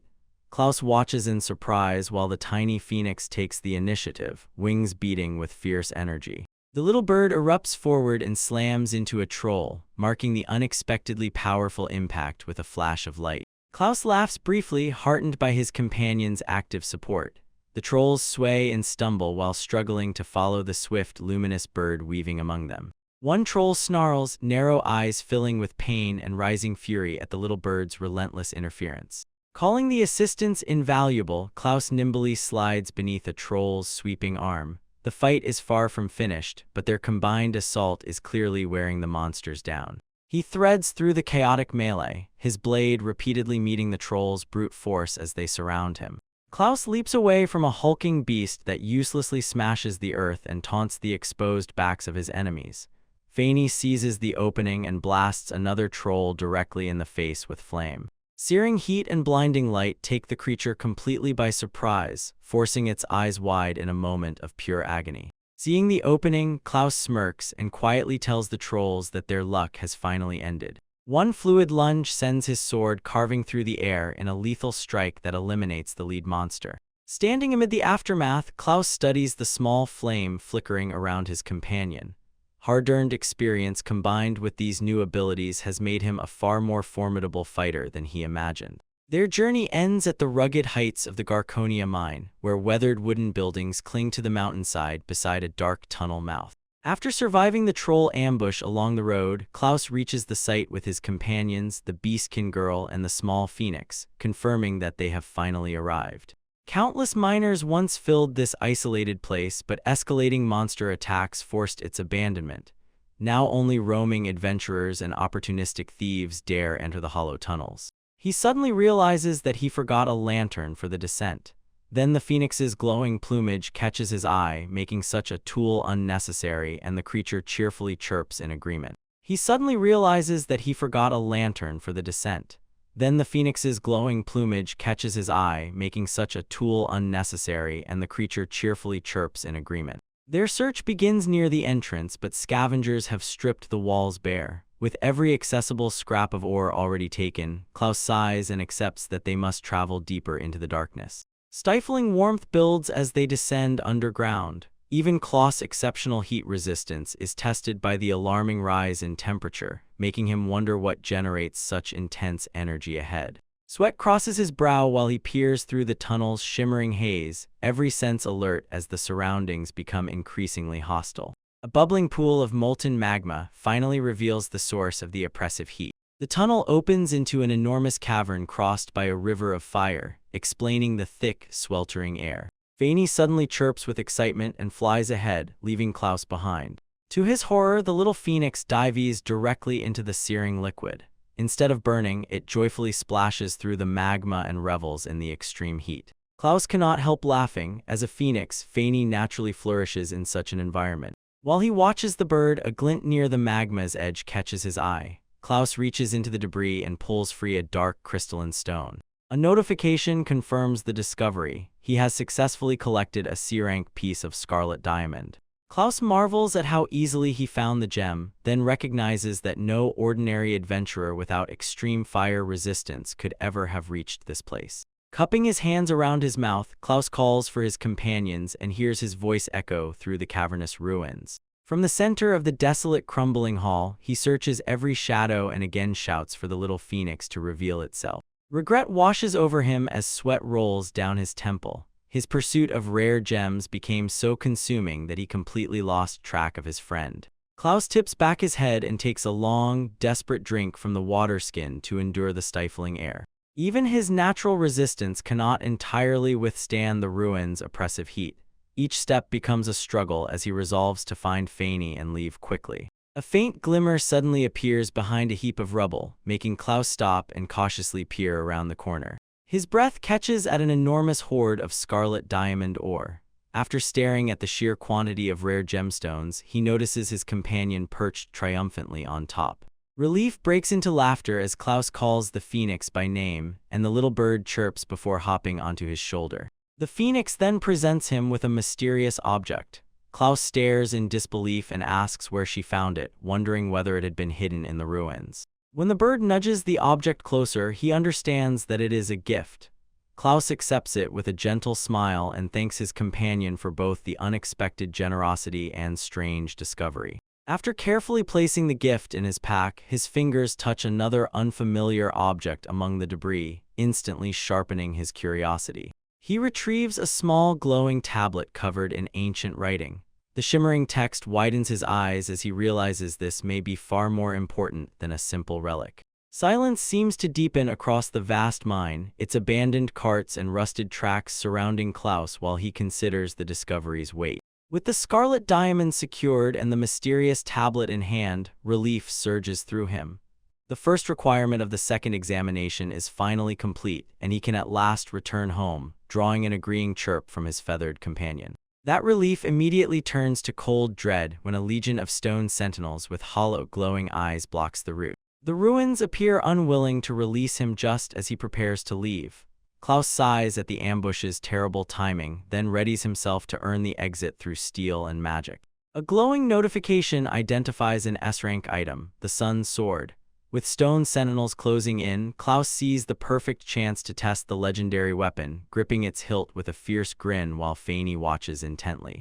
An enormous stone sentinel looms among the ruins, ominous light filling its hollow eyes as it begins to move. Klaus stands firm with a smirk and observes the creature's aggressive posture. Noting its eagerness, he beckons the enemy forward and welcomes the challenge. The opponent is revealed as a C-rank golem, an ancient construct of jagged rock and masonry pulsing with slow, heavy energy. Suspicion enters the swordsman's narrowed eyes. The area was empty when he arrived, making the sudden appearance of so many golems deeply unnatural. Standing among a fallen enemy's debris, Klaus considers the mystery. Something caused the constructs to manifest in this precise place, and he intends to discover what. His eyes suddenly widen when an overlooked detail in the golem's behavior becomes clear. They are not targeting him at all. Klaus follows their attention toward Fanny, perched beside a mound of rubble, and realizes the monsters are focused elsewhere. Scarlet diamond ore lies clustered among the stones.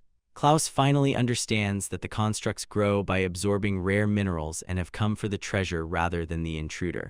He calls to Fanny and asks whether the little phoenix is ready to help in the confrontation. The bird answers with a sharp cry and dives toward the rocky ground, wings beating rapidly through the air. Recognizing the opening, Klaus grips his blade with renewed determination and prepares to engage the stone sentinels. He explodes forward, calling out as he tests a powerful strike against the nearest golem. The immense impact sends stone fragments flying in every direction as his blade slices through the air and meets the creature's rugged exterior. When dust begins settling, satisfaction crosses Klaus' face. Such a direct blow must surely have disabled the enemy. That confidence becomes bewilderment when the golem remains upright, apparently unharmed and entirely unconcerned by the attack. Klaus stares in disbelief, racing to understand how the blade could fail to leave a single mark on the creature's stone hide. He studies the sword's impossible lightness. It enables blindingly quick attacks, yet the lack of weight makes each swing's momentum difficult to control. Despite the unfamiliar balance, Klaus strikes the stone sentinel again. His timing feels wrong, but unmistakable resistance meets the blade and leaves him uncertain whether the attack truly landed. Looking toward the massive construct, he senses that something has changed. The very air hums in the wake of his movement. Before the golem can respond, fractures race across its enormous body. Though the strike felt almost weightless, it sliced through ancient masonry with terrifying ease. Klaus silently watches the once formidable guardian collapse into jagged rubble, stunned by destructive power far beyond anything he anticipated. One final decisive rotation reduces the remaining fragments to dust, the sword moving like a blurred extension of his will. Breathing hard, Klaus stares at the devastation in open disbelief and whispers that the blade truly cut through impenetrable stone. An exhilarated grin spreads across his face as he examines the cleanly severed rock. Solid granite yielded like soft butter, and the sun sword's true potential leaves him breathless. A spectral notification confirms that the S-rank sun sword has been added to his collection. As the weapon's immense power begins to sink in, the strange sensations from the battle finally make sense. Inside the shattered guardian, the legendary blade's core gives off a faint ethereal pulse, marking the end of the golem's long vigil. Testing his new strength, Klaus becomes a blur and carves forward through the air, scattering stone and dust along his path.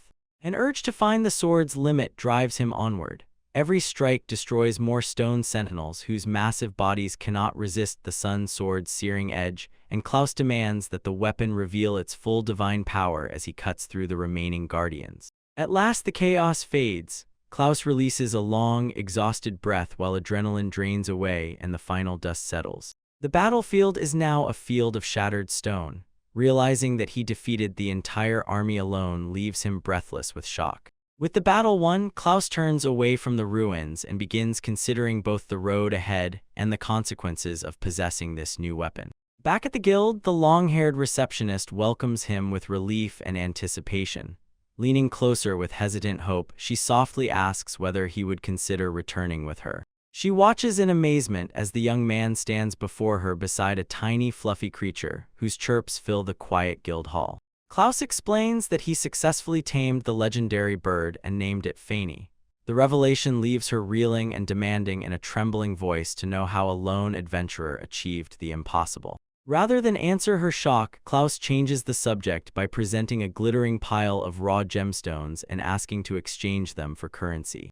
Her eyes widen further during the inspection when she identifies a rare scarlet diamond among the C-rank materials, unable to understand how one person gathered such wealth so quickly. She asks Klaus to wait at the counter while the complicated appraisal is completed, leaving him with a sheepish, faintly apologetic expression. During the wait, Klaus marvels at holding a gold coin for the first time and calculates that only 2 more collection tasks remain for his 3rd examination. Once the transaction ends, he turns toward his next objective, but a sudden cry behind him stops his departure. The receptionist urgently leans over the counter and calls for Klaus to wait before he disappears into the city. Wide-eyed determination fills her expression as she calls again and halts him completely. She explains that the guild wishes to make a formal proposal concerning Klaus approaching National Adventurer examination. Intrigued by the unexpected offer, Klaus crosses the polished guild hall floor back to reception and waits to hear the details. Still carrying his pack, Klaus stands before the counter while the long-haired receptionist leans forward with a serious expression and introduces a specific guild proposal. He blinks in surprise and repeats the word proposal, trying to understand the offer's importance. Seeing his confusion, she explains that the guild's formal request concerns the phoenix he tamed. The guild wants him to provide materials from the creature. The request briefly catches Klaus off guard, but the receptionist calmly continues as though its implications are clear. Their interest is understandable. A phoenix is a legendary phantom beast of extraordinary rarity and power, with feathers and essence considered as valuable as a dragon's. Klaus considers the offer while she explains that the guild hopes to secure materials that almost never appear on the open market. The timing feels incredibly fortunate. He still needs 2 items of C rank or higher, and only 3 weeks remain to obtain them. She sweetens the arrangement with a special exception. Securing S-rank materials will make him immediately eligible for the National Adventurer Examination's 2nd stage. Leaning forward with an intense stare, she repeats the terms provide the material, and he receives an immediate pass for the 1st examination stage. The receptionist waits with bated breath, closely watching Klaus and hoping he will accept the guild's generous proposal. His refusal comes without hesitation and leaves her stunned. Klaus explains that the small creature is not a supply of valuable materials but a beloved member of his family. Looking at the fluffy bird in his arms, he makes one principle clear: no career advancement is worth hurting someone he loves. Moved by his devotion, the phoenix rustles its feathers and surprises Klaus by reaching back into its own plumage. The bird plucks a single radiant feather and offers it with a chirp of approval. Klaus accepts it cautiously and asks whether Fanny is truly comfortable giving it to the guild. A cheerful cry and joyfully narrowed eyes confirm the creature's willingness to help its companion. Klaus returns to the counter and places the glowing feather before the speechless receptionist, asking whether one offering can satisfy the request. She confirms that the legendary material is fully acceptable and asks him to wait while the official documentation is processed. Moments later, the receptionist hands him a heavy bag of gold and notes that it is his 2nd substantial reward that day. With a warm smile, she congratulates Klaus and officially announces his completion of the examination's 2nd stage. He accepts the pouch, its weight offering tangible proof of his progress. Before the final examination, she has one special recommendation to discuss, and genuine pride in his achievements fills her expression. The conversation ends abruptly when a breathless, frantic guild official bursts into the room. After desperately searching the area and finding Klaus, she begs him to follow her to the Tamer Guild immediately. His heart sinks as one thought seizes him: something may have happened to Purple. They race through the guild corridors and eventually enter a quiet, book-lined chamber. Klaus stops dead inside, unable to believe the transformation before him. His companion is now sealed within an enormous pulsing form. He stares at the massive silken structure that has replaced Purple and demands to know what could have happened. Adjusting her glasses, the Tamer Guild receptionist explains that Purple began producing silk uncontrollably after consuming a large amount of feed. She admits that even the guild possesses surprisingly few records about magic worms. The absence of information leaves Klaus utterly powerless, his hands tightening into fists before the silent cocoon. Determined to act, he asks how he can help investigate.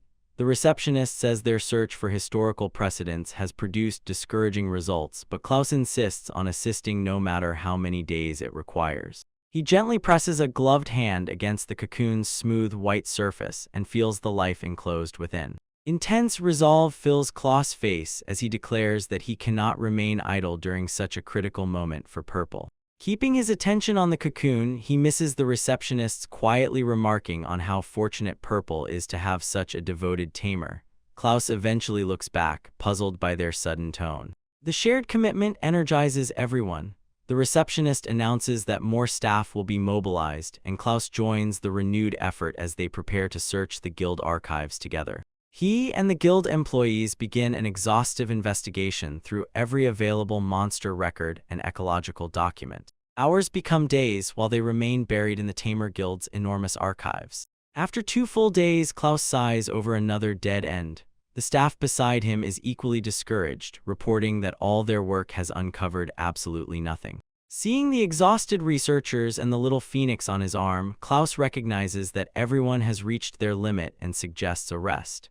Despite all their effort, no clue has appeared and collective fatigue has become unbearable. The library's silence suddenly breaks when something begins drifting down from above, drawing confused faces upward. Panic erupts when the falling particles reveal themselves as glowing embers. A man shouts for everyone to protect the precious documents from fire.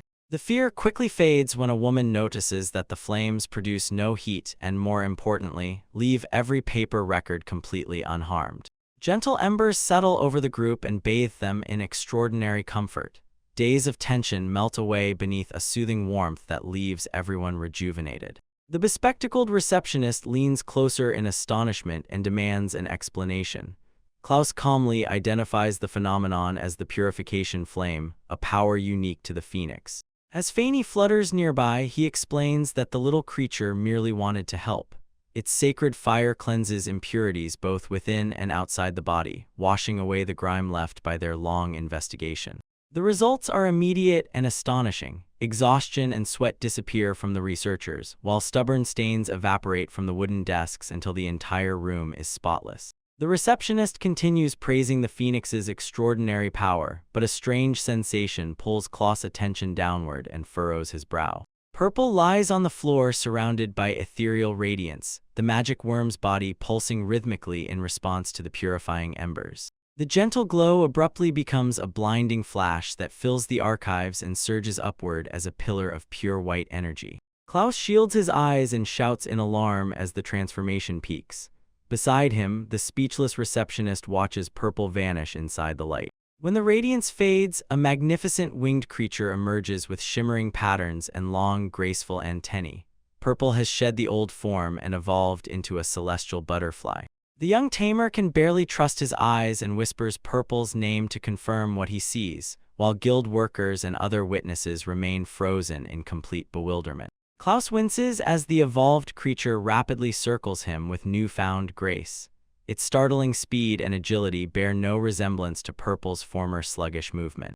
Glowing inscriptions appear and confirm that their bond has been established anew.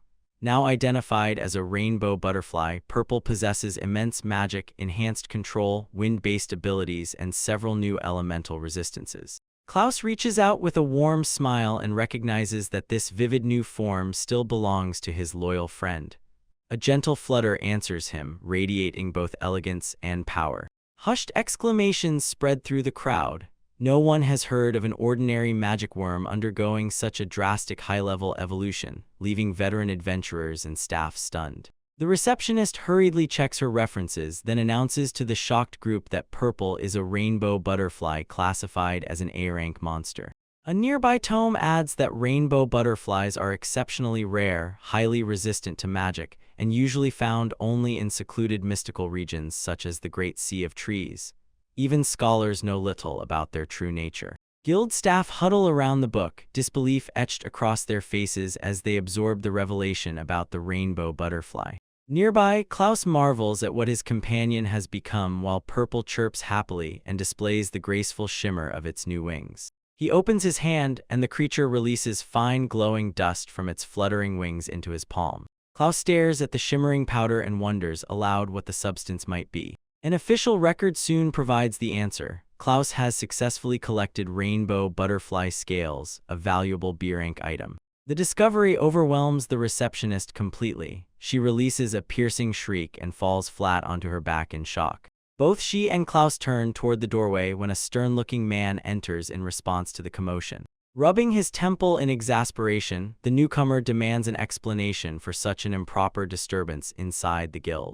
He brings them into a grand private office lined with ancient books and refined furnishings suited to a man of exacting standards. After settling into a plush chair, he introduces himself as Rembrandt, master of the Tamer Guild, and requests their full cooperation. Klaus introduces himself, and the official studies the documents before him with a deeply furrowed brow. Rembrandt questions whether the report is possible, since every record indicates that the creature evolved suddenly and without the usual warning signs. Klaus responds that he fed purple crystal herbs, leaving both the guild master and receptionist stunned into silence. He further complicates the biological mystery by revealing that purple also hunted and consumed a paralysis bee. Combining these facts, the guild master theorizes that a magic worm becomes a rainbow butterfly through taming, rare herb consumption, and rigorous combat that encourages growth. The receptionist then proposes that the purification flame may have supplied the final essential element, sending Rembrandt into deeper thought.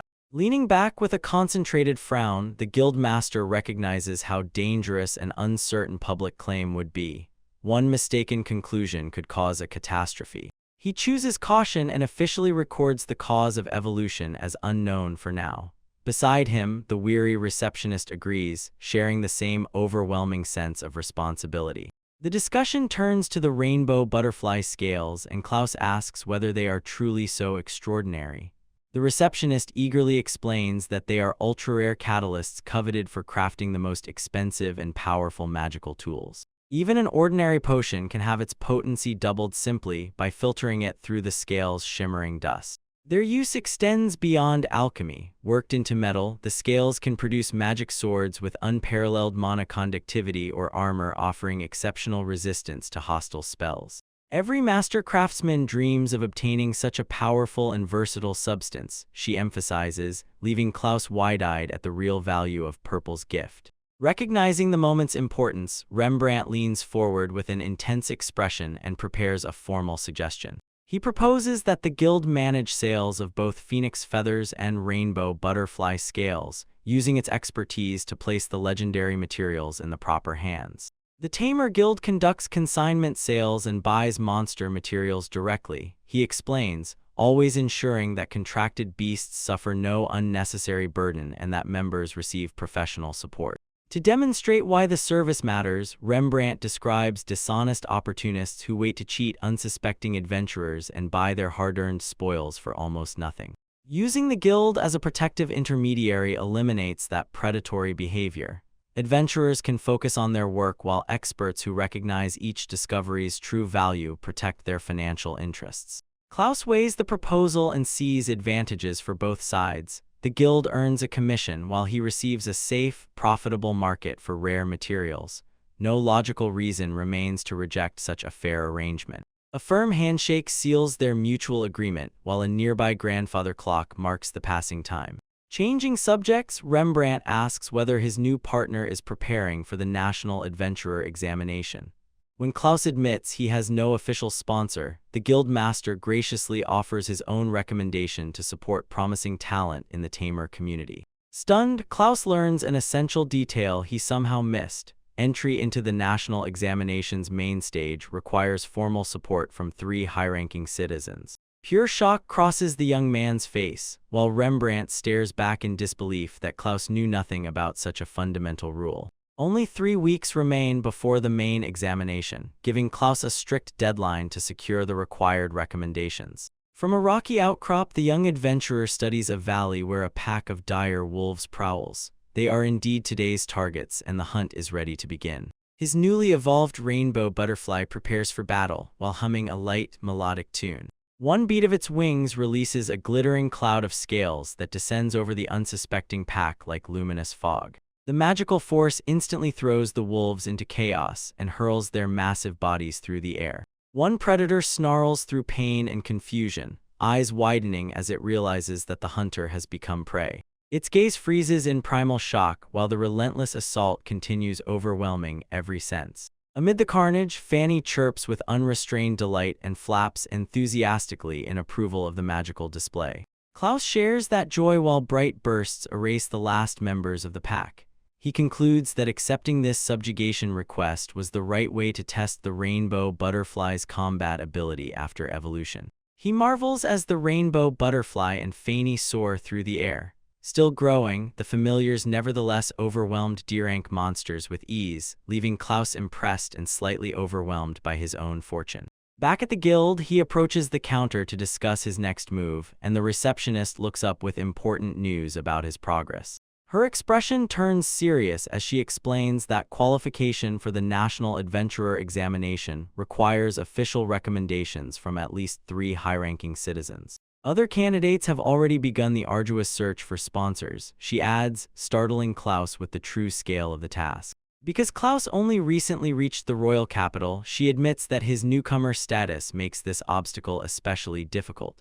Such relationships normally require long, consistent adventuring work rather than appearing overnight. High-level requests sometimes bring adventurers face-to-face with nobles or rich merchants, she explains.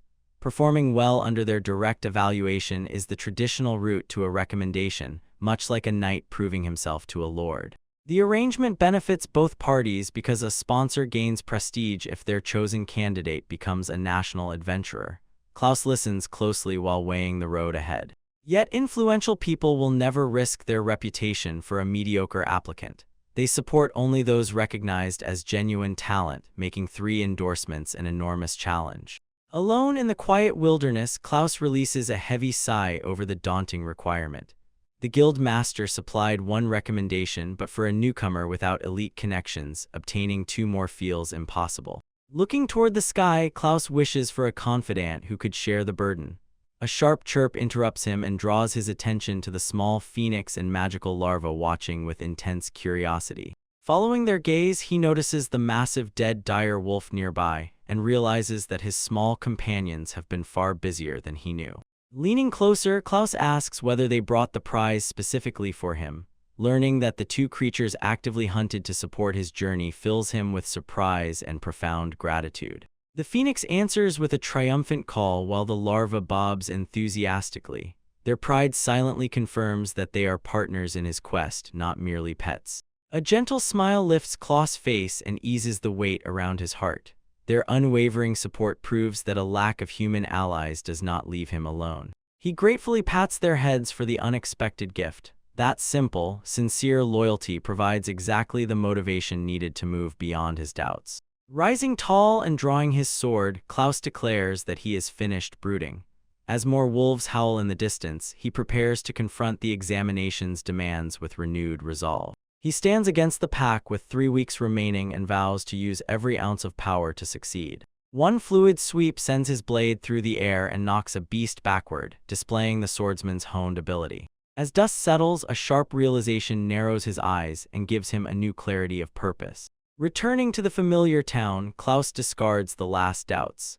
If he intends to become a national adventurer, hesitation can no longer consume his time. He eventually reaches the grand estate, announces his return, and apologizes to those inside for arriving late. Celia greets him with a joyful cry and races forward, her face brightening as she welcomes her brother home. Her interest immediately shifts to his small companion, and she pulls the fluffy bird into a tight, affectionate hug. Overwhelmed by its cuteness, Celia explains how much his abrupt letter worried her. Klaus simply smiles, relieved to find her in such high spirits. Standing with her back to him, Celia hesitantly explains that she called Klaus out for a particular reason. His attention sharpens, and when she finally turns with quiet determination, she admits that something important must be discussed. A multi-story cafe marked by prominent signs stands peacefully in the town square. Inside the busy establishment, the group gathers around a table as a professionally dressed receptionist serves a decadent strawberry-topped dessert. Klaus and Celia watch expectantly while the fluffy little bird perches contentedly between them. The creature chirps in bliss with closed eyes, enjoying both the attention and sweet scent.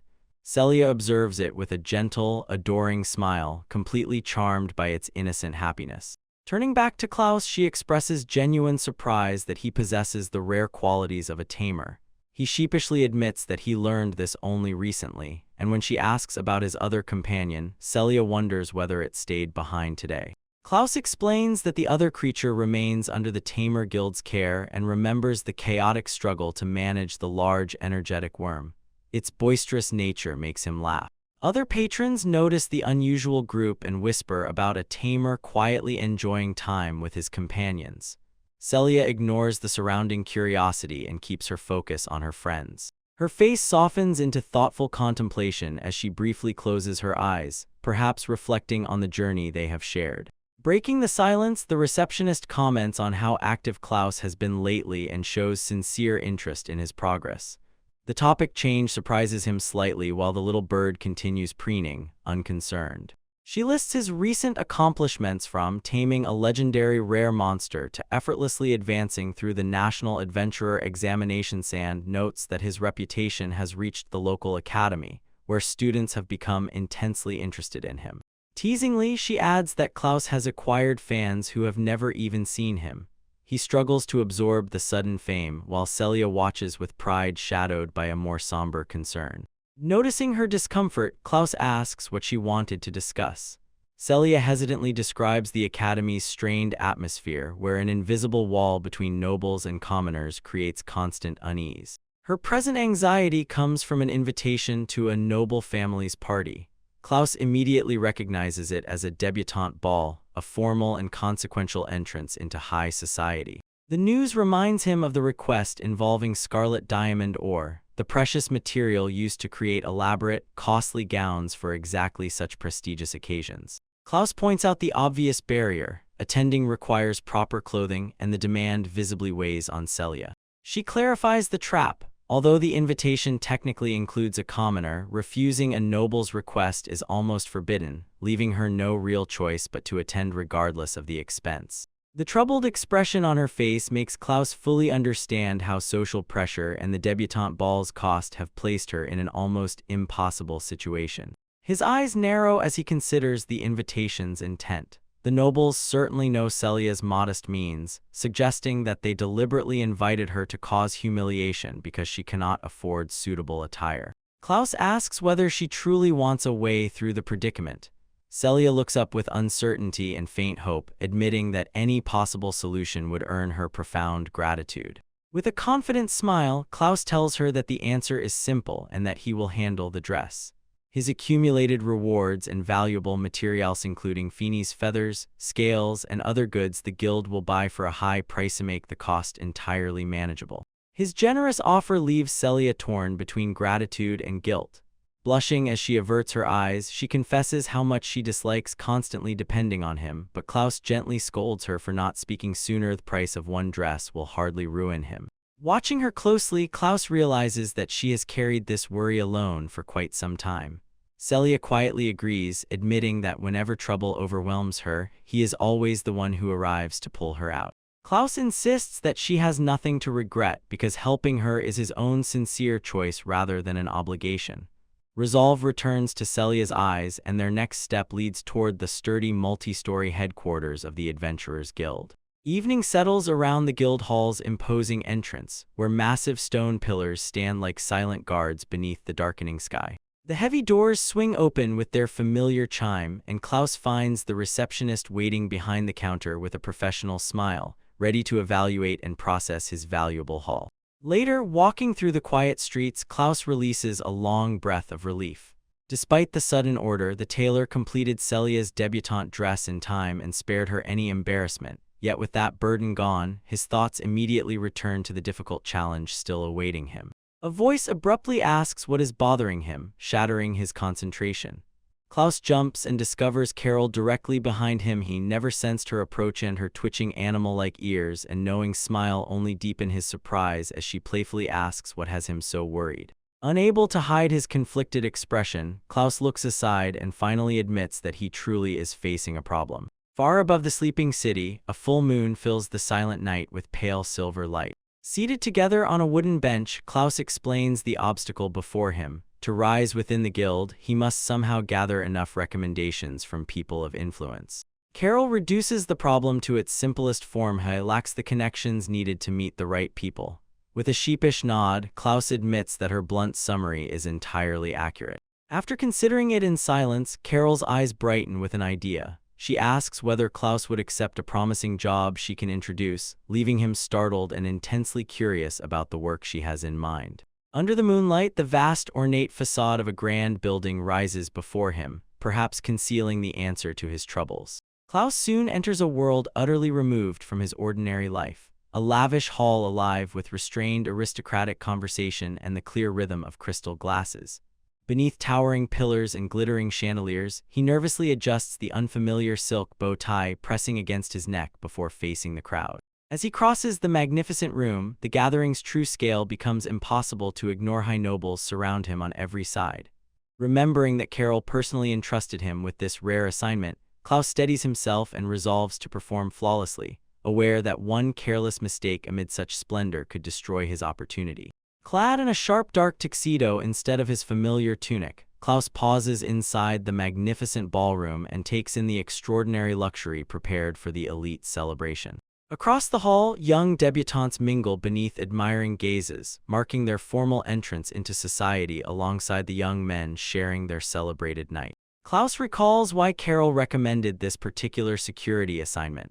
An event with so many of the kingdom's most influential citizens offers an opportunity that almost never appears. If his service impresses even one powerful guest, Klaus may gain exactly the connection he needs.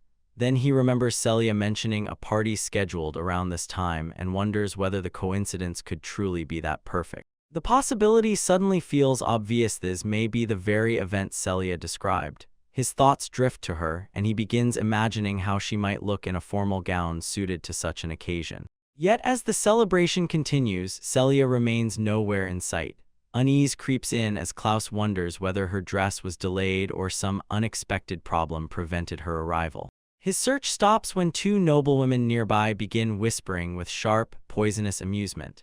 They ridicule a certain common-born girl for believing that academic success alone grants her a place among the elite. The cruelty weighs heavily on Klaus as he listens with a grim expression, once again confronting the cold and enormous divide separating ordinary people from the nobility.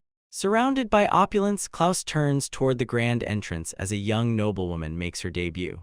Whispers and startled gasps ripple through the ballroom the moment she steps forward, every confident movement displaying unmistakable highborn grace. Recognition quickly sweeps through the guests. The new arrival is Lady Angie of the prestigious Popkins family. Her commanding presence instantly makes her entrance the evening's central spectacle. Lady Angie's deep-colored gown is a triumph of craftsmanship, decorated with the rare scarlet diamonds identified by admiring onlookers. A serene, satisfied smile rests on her face as she accepts their silent praise. Her silver-bright laughter carries through the hall while Klaus watches from the edge of the gathering.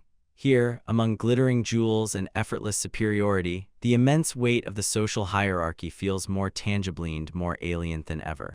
Klaus cannot stop thinking about Celia and the pressure of studying among people obsessed with rank and judgment. He silently hopes she has not pushed herself beyond her limits merely to earn acceptance in their world. Without warning, fresh murmurs spread from the doors and disrupt the party's measured rhythm. Heads turn together, and even the experienced guards glance over when the entire crowd draws a collective breath. Feeling the atmosphere transform, Klaus faces the great archway with a quickening pulse. Nobles already press closer, desperate to see who could seize the whole room's attention in a single instant. Golden light frames Celia at the entrance, utterly transformed by an exquisite white gown of flowing silk and intricate lace. The ethereal elegance of her appearance silences the ballroom. She stands at the heart of a gathering storm of whispers as the guests recognize that the radiant newcomer is truly Celia.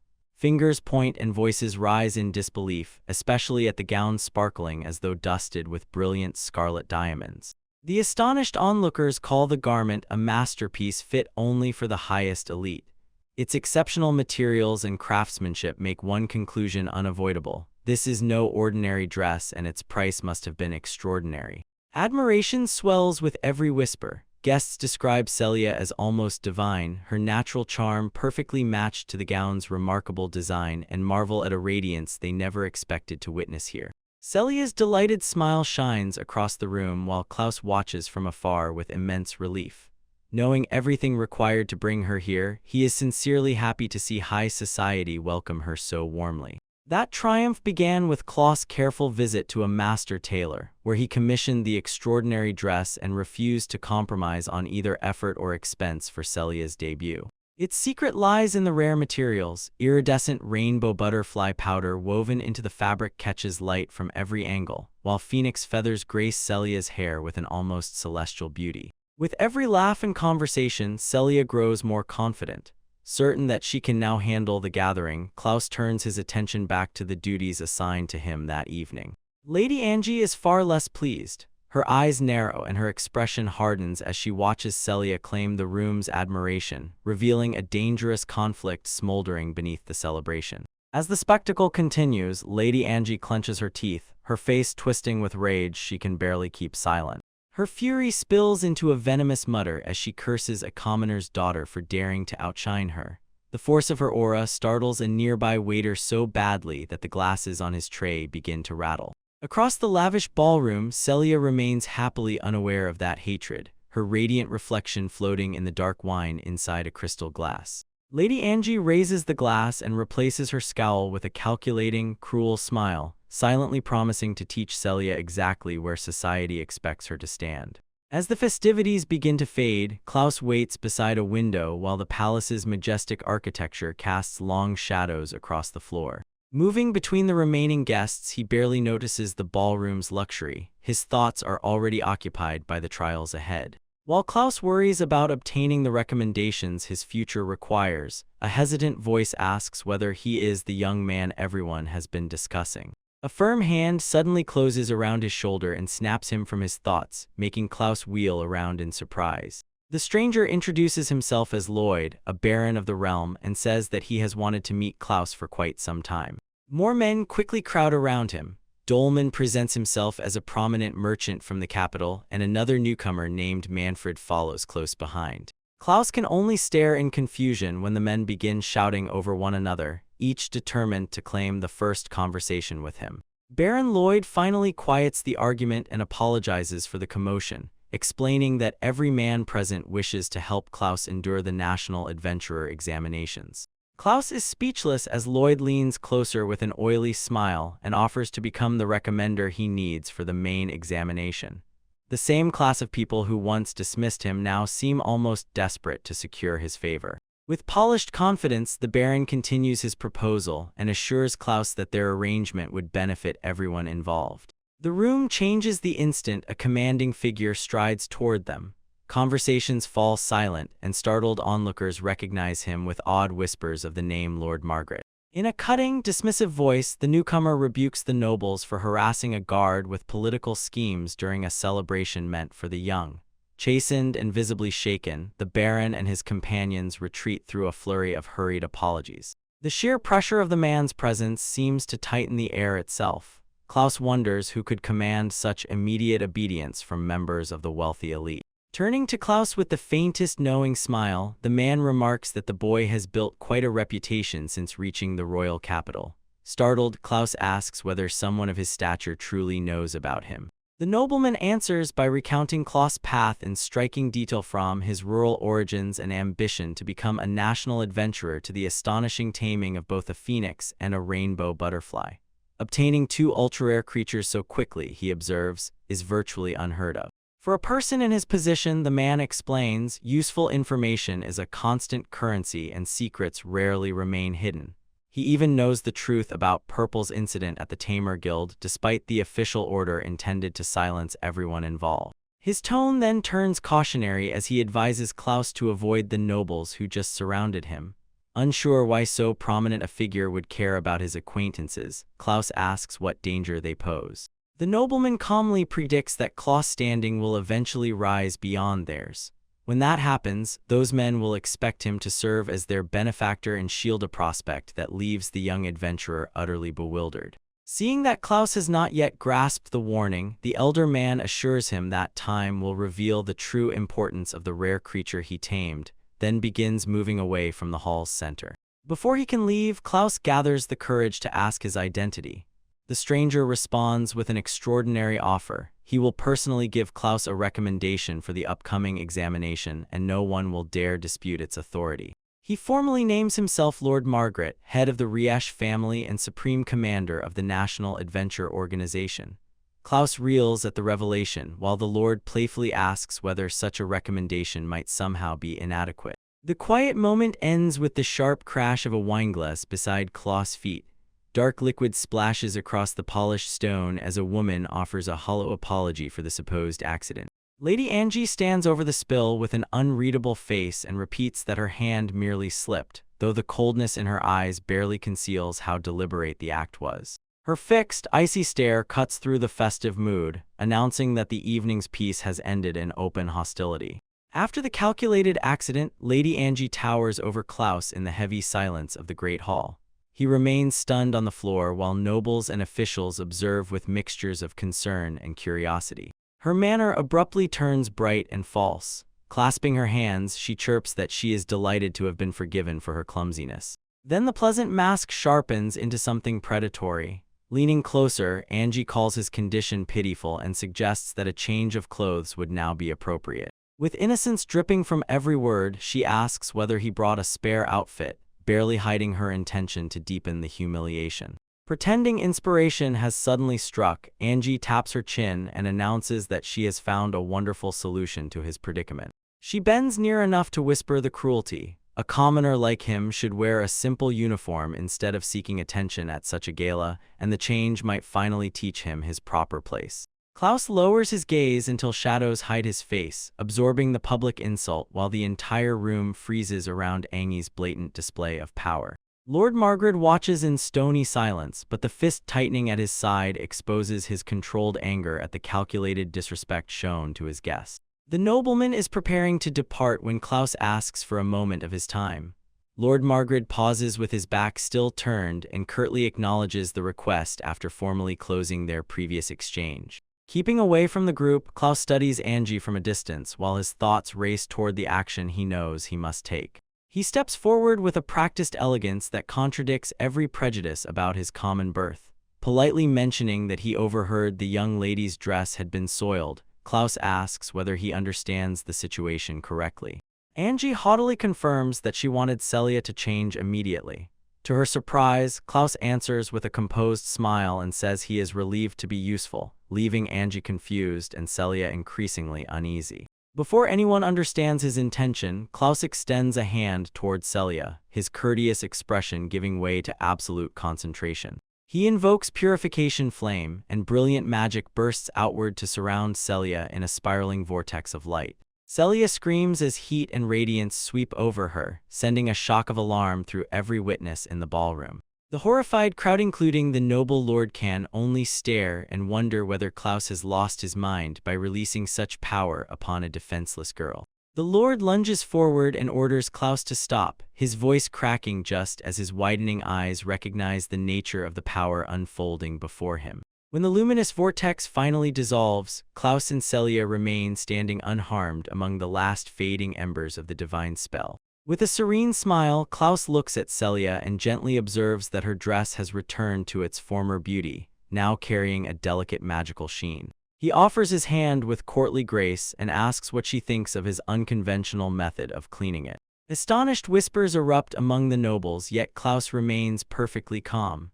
Lady Angie stands frozen in offended shock while Celia can barely process what happened. Celia gazes up with a racing heart, struggling to reconcile Klaus' humble appearance with the extraordinary power he displayed and wondering who this mysterious man truly is. Angie glares at him with mounting frustration, unable to understand his unreadable expression or the intentions hidden beneath his infuriating calm. Without answering, Klaus takes one deliberate step forward and looks past her as though she is merely blocking his path.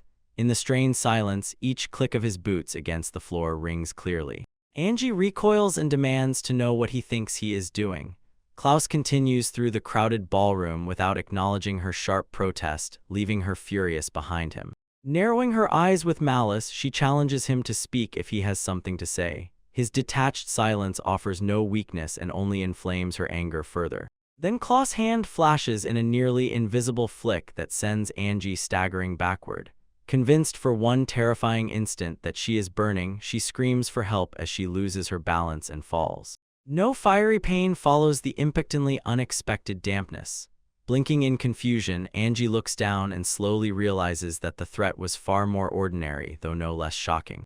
With an almost mocking politeness, Klaus remarks that she appears to have spilled wine on her dress. Angi's face burns with rage and embarrassment as she understands that he returned her public humiliation beneath the disguise of a simple accident. The nobles watch in stunned silence while Angie scrambles to recover her dignity and screams that Klaus has shamed her before everyone. Lord Margaret and the other guests remain witnesses as the full weight of the social disaster settles over the hall. Celia's concern extends beyond Angie. She notices that even the security guards seem to be turning into obstacles for whatever they intend to do. Nearby, the disgraced noblewoman seethes with childish, murderous fury, cursing the commoners and wishing for their execution as everyone around her feels the force of her malice. Still consumed by the grudge, Angie orders her followers to retaliate by soaking her rival in wine or food, stunning even her own subordinates with the escalation.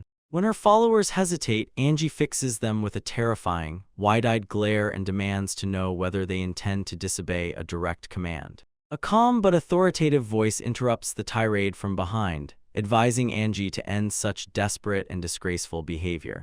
Angie spins toward the speaker and angrily demands what right the stranger has to interfere in her affairs. The newcomer is Melissa, standing tall and perfectly composed in elegant dark clothing that sharply contrasts with the chaos around her.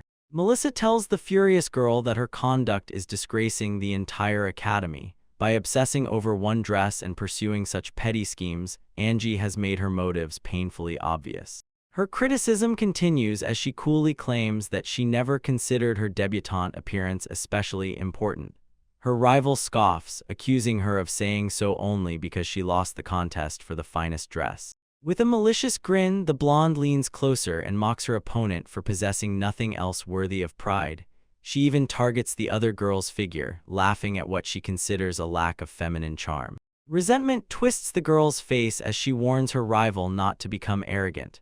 Ranking first among their year, she snaps, does not grant anyone permission to insult others so crudely. Melissa only tilts her head with a smug, knowing smile and asks whether the second-rank student has anything more to add, plainly enjoying how deeply her taunts have struck. The girls stand almost nose to nose as hostility thickens between them. The blonde proposes a duel to settle their superiority once and for all. Her rival accepts instantly, and their distant companions watch in paralysis. Lord Margaret's imposing arrival silences the feud. Towering over both girls, he coldly reminds them that nobles come to this ballroom to display grace, not to turn it into a stage for undignified shouting. Their bravado vanishes at once. Both drop into deep, submissive bows and stammer apologies, begging the Lord to overlook their shameful disturbance in such a prestigious place. Lord Margaret answers with an unimpressed stare, his patience plainly exhausted. One final stern remark makes clear that he has endured enough childish antics for a single evening. With a sharp, expectant glance, the Lord gestures for Klaus to follow. Caught completely off guard, Klaus can only stare before being led away from the main hall. Once they sit in a private room, Lord Margaret leans forward and quietly asks how many more talents Klaus has been hiding from the world. He sighs and admits that meeting the young man sooner was unquestionably the right choice. Rubbing the back of his head, Klaus offers a sheepish grin and acknowledges that his journey has indeed become remarkably eventful. The conversation turns formal when Lord Margaret raises the matter of Klaus recommenders. Klaus straightens and listens closely as the seriousness of the subject fills the room. One prestigious name follows another: Nicholas de Beck, Douglas de Boyle, Dwight de Hall, and Exhibia de Martin. The caliber of this proposed support leaves Klaus visibly stunned. These are not ordinary officials but pillars of the nation's prime minister, the minister of military affairs, the minister of finance, and even the legendary founder of the Tamer Guild. Klaus can barely speak while his mind struggles with the scale of such backing. Recognizing his hesitation, Lord Margaret invites him to voice whatever question is troubling him. When Klaus finally answers, he does not ask about his own future. Instead, he wants to know whether recommendations this powerful could improve his sister Celia's position at her academy. Lord Margaret falls silent and rests a hand against his chin, carefully weighing the request. Across the broad empty table, every passing moment emphasizes the gravity of the favor. At last, the Lord explains the cruel structure of their society. An upper-class citizen's status is inseparable from the influence wielded by that person's relatives, and the empty space between them seems to mirror the social gulf he describes. He clarifies that Klaus' professional rise would directly elevate Celia's position at the academy, understanding that powerful patrons would also give him the means to protect his sister if she stumbled. Klaus looks up with renewed resolve and firmly accepts. The fire in Klaus' eyes draws a small, knowing smile from Lord Margaret. The decisive motive was not ambition for himself but devotion to family, and the Lord feels he finally understands the young man's true character. Morning sunlight fills a peaceful room where Klaus and Celia finally enjoy a quiet respite, surrounded by the loyal monster companions who endured the recent turmoil with them. Celia giggles at the playful phoenix and newly transformed rainbow butterfly as they chirp and flutter through the warm light, finding both creatures impossibly adorable. A full week has passed since the chaos at the high society party. Watching his sister play in their secluded refuge, Klaus reflects on how completely life has shifted in only a few days. Lord Margaret kept his promise. Through the influential man's intervention, Klaus' route to the National Adventurer examination now lies open, leaving him only to await the official beginning. Celia breaks his reverie by admitting how astonished she was to see him at such a grand event, last setting in which she expected her brother to appear after their normally quiet life far from nobility. Klaus explains that a senior adventurer specifically requested him for the assignment. Lord Margaret's authority also silenced the noble's gossip, ensuring that the confrontation with the arrogant guests produced no further trouble at home. Relief settles in Klaus' eyes now that the incident ended without greater escalation. As Celia listens, her own expression softens with an understanding of what he navigated to secure their future. A sharp knock abruptly ends the peaceful conversation. Outside waits a courier carrying a formal letter addressed to Klaus, and both siblings wonder who would contact him at such a crucial moment. Holding the envelope with a nervous grin, Klaus assures Celia that nothing about it is suspicious. She remains doubtful and narrows her eyes, asking whether it came from his family, and the question makes him stammer in surprise. A closer inspection reveals the National Adventure Organization as the sender. The message confirms that the official examination has finally arrived, filling Klaus with equal measures of anticipation and nervousness. On examination day, Klaus reaches the gates of the vast Stesha Kingdom Royal Academy with Fanny and Purple beside him. Even after seeing the capital's wonders, the scale of its most prestigious institution leaves him breathless. The academy is the nation's foremost training ground, shaping future pillars of the kingdom from noble knights and formidable mages to master alchemists and blacksmiths. Klaus follows the grand corridors toward the courtyard where examinees must assemble. The school's reputation is formidable. It houses 900 elite students and admits only one person out of every 50 applicants. Among crowds of polished students, Klaus feels painfully out of place, especially when whispers spread about an adventurer who brought monsters onto academy grounds. He searches the sea of unfamiliar faces for anyone he recognizes. Just as isolation begins pressing down on him, an unexpected voice calls out and makes him turn in surprise. Angie and Melissa stand among the other candidates, startling but familiar figures in this strange environment. Recognition flashes across Angie's widening eyes as she focuses on Klaus. A blush spreads over her flustered face when she recognizes the young man before her. Klaus is equally confused to find the guard from that occasion here. Angie shouts his name in mingled shock and irritation while Melissa watches with playful understanding. Reacting to her outburst, Klaus quickly explains that he is a candidate in the National Adventurer examination. Angie's eyes widen further as she realizes he is genuinely participating in such an advanced trial.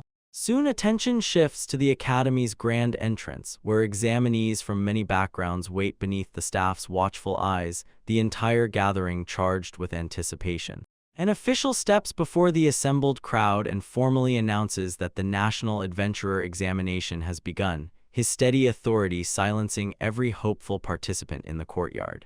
He explains that their test will take the form of an escort mission. Each examinee must protect academy students who accompany them into the field. The field trial is an academy tradition that sends its highest-performing students into dangerous wilderness populated by monsters.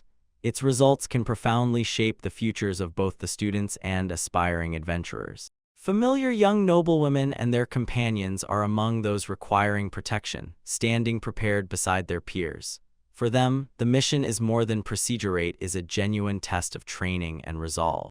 As groups prepare to depart, officials observe with professional detachment and remark that the season of trials has returned, fully aware of the dangers awaiting every participant. One academy official admits his particular curiosity as a teacher. He wants to see how Melissa and Angie, the highest-ranked students, perform under real pressure. His attention moves to young Klaus and the unusual companions beside Hema Phoenix and a magic worm.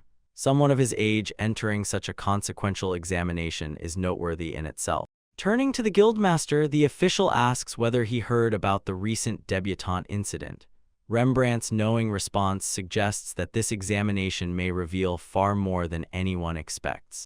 At the staging area, another official bellows the last instructions. Examinees will work in pairs, each pair protecting 3 academy students, and everyone must report to the assigned group immediately. A sudden shout near the carriages startles Klaus. Seeing that teams are already forming and wagons preparing to leave, he hurriedly searches for his designated place. The noise comes from a burly adventurer aggressively insisting that Angie greet him properly. Looking down with open contempt, she asks why she and her peers should have to associate with common adventurers at all. Inside the carriage, Angie continues berating their escorts beside Melissa. She warns them against imagining themselves important and says she accepts their protection only because the examination rules require it. Her contempt visibly tests a muscular man whose face tightens with suppressed rage. Angie ends by ordering him to stay out of her way, avoid interference, and perform the one job assigned to him. The muscular adventurer immediately roars his displeasure and argues with the defiant student. Watching the group collapse into bickering before departure, Klaus forces a strained smile and realizes the mission has not even begun.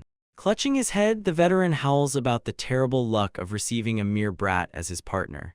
He makes no attempt to conceal his contempt, while Klaus stands awkwardly nearby with no clear way to bridge the hostility. As the tirade continues, Klaus looks toward the carriage where students sit in rigid, mutual disdain. The mission has become tense before its first real step, convincing him that this journey may demand social endurance far beyond the physical strength he normally relies upon. 5 punishing days after leaving the royal capital's southern gate, Klaus finally reaches the destination. He exhales wearily and stares down the remaining path at an ancient, abandoned castle looming in the distance. Before him rises the enormous structure history remembers as the Demon Castle of Diabolos, its black spires piercing the sky like remnants of a forgotten age of darkness. Once the seat of the Demon King's power, this desolate fortress now serves as the final examination site. Klaus surveys the busy camp of candidates and carriages and feels the full seriousness of the trial. Old legends return to him. Centuries ago, when the hero defeated the Demon King, the fallen ruler supposedly unleashed a terrible curse upon this land. Surrounded by barren earth and twisted lifeless trees, the tale feels disturbingly believable. A burly adventurer breaks the camp's quiet by mocking the noble students for taking the trial instead of studying comfortably with their parents' money. An elegantly dressed young woman immediately orders him to behave professionally as their guard or be returned like defective merchandise. Her patience exhausted, she cuts him with a look of cold contempt. The man merely scoffs, arrogantly indifferent to her authority. Watching their familiar hostility from a distance, Klaus can manage only an awkward smile. Even at the threshold of a cursed fortress, some things apparently refuse to change. He thinks back on the exhausting journey and concludes that their constant arguing made those 5 days feel twice as long. At the castle gates, an academy official steps forward to address the assembled students and escorts. The final examination has strict terms. Every group receives 72 hours to travel through the fortress and reach designated checkpoints that demonstrate its ability. Already impatient, the muscular adventurer urges everyone to move, warning that the deeper sections contain increasingly powerful monsters. High scores depend on recovering magic stones hidden across different sectors, with the greatest rewards waiting inside the most dangerous regions. A detailed map reveals the trial's strategic design. Since points can be collected only once from each area, no team can earn victory by remaining safely in one place. Klaus considers the examination's deeper purpose and suspects it is deliberately encouraging rivalry among the students, while Melissa studies him from above with quiet calculation. Over the quarreling group, the Demon Castle's ancient walls stand in grim silence, an imposing promise of everything awaiting them. Rusty swords rise in skeletal hands as undead warriors rattle out of the castle shadows under an unnatural imitation of light. The group prepares to meet them, though the bitterness among its own members feels almost as sharp as the cold filling the air. Calling the skeletons insignificant small fry, the muscular adventurer bellows a challenge and charges before Angi's warning to remain alert can stop him. His heavy attacks smash through the undead ranks, scattering broken bone across the floor. Watching from a distance beside Melissa, Angie mutters angrily about his arrogance. He turns back with a snarl and orders everyone to stay behind him in silence, claiming that caution is essential when the enemy's strength remains unknown. Untroubled by the outburst, Melissa asks Angie whether she plans to enter the battle, suggesting that together they could finish the skirmish much faster. Angie points instead to the special usefulness of tamers who can command monsters as servants, but questions the cruelty of forcing a creature into combat where it could be injured. They watch Klaus dispatch the remaining enemies with unexpected efficiency. Melissa wants to witness an S-rank monster fight, although Angie acknowledges that Klaus himself appears entirely capable for now. Remaining a step behind, Klaus sees Angie glance back with an impatient huff, arrogance mixed with anticipation in her narrowed eyes. When the proper moment arrives, she intends to discover what he can truly do. Angie sternly warns that she will tolerate no one slowing the team. Klaus listens while Melissa and another student consider their pace and the strange conditions of the task, but Melissa remains confident that every group faces the same difficulties. Despite the internal conflict, the team succeeds in collecting 3 luminous magic stones. Their glow across Klaus' palm offers tangible proof of the ground they covered inside the fortress. At the end of the first day, the group emerges from the castle's shadow. Angie calls their opening result respectable, while a younger student excitedly predicts a high ranking because they genuinely fought during the mission. Another team has already returned and notices their arrival. One waiting student greets them with a mocking remark about how late they are. She asks whether Angi's group became lost in the excitement of searching. Unruffled, Angie answers that they secured 3 points on the first day, and the achievement plainly shocks her rival. The rival's confidence slips, leaving her capable of only a strained smile at the unexpected success. An academy official soon assembles everyone to reveal the standings. As anticipation tightens, he declares that first place belongs to a group led by the students who just returned. Angie gasps when he announces that her team has accumulated 11 points. She whirls on Melissa, demanding an explanation for such an enormous score and accusing her rival of using some trick. Melissa responds only with an enigmatic smile and a deliberately vague, teasing dismissal. Refusing to surrender her pride, the noblewoman clenches a fist and vows that she will defeat Melissa in their contest. Night covers the campsite without bringing peace. The muscular adventurer twists restlessly, his face distorted as an unseen foul presence invades his sleep. With a guttural cry of frustration, he suddenly bolts upright. An unbearable assault on his senses has made sleep impossible. Gripping his aching head, the man rants that the undead stench has penetrated his very bones. Klaus remains notably composed nearby, although decay still hangs heavily in the air. Dawn exposes the night's physical cost. Beside a tree, the warrior bends double with a churning stomach, overcome by nausea from the ordeal. Klaus acknowledges that these harsh surroundings probably denied many people proper rest. His attention then returns to the standings, where Angi's group holds a substantial lead with 11 points. Among gathered students, Melissa confronts Angie about the suspicious concentration of guards around her team and demands to know what scheme she is building. Angie smiles and claims that she merely secured cooperation from other groups. No written rule, she points out, forbids alliances or pooling resources. Her mocking laugh follows a boast that the alliance has multiplied her team's fighting strength and left its rivals behind. Melissa seethes in silence while Klaus watches from afar, troubled by the escalating hatred and what it may bring during the next days of exploration. Alone for a moment, Klaus feels the pressure of protecting everyone.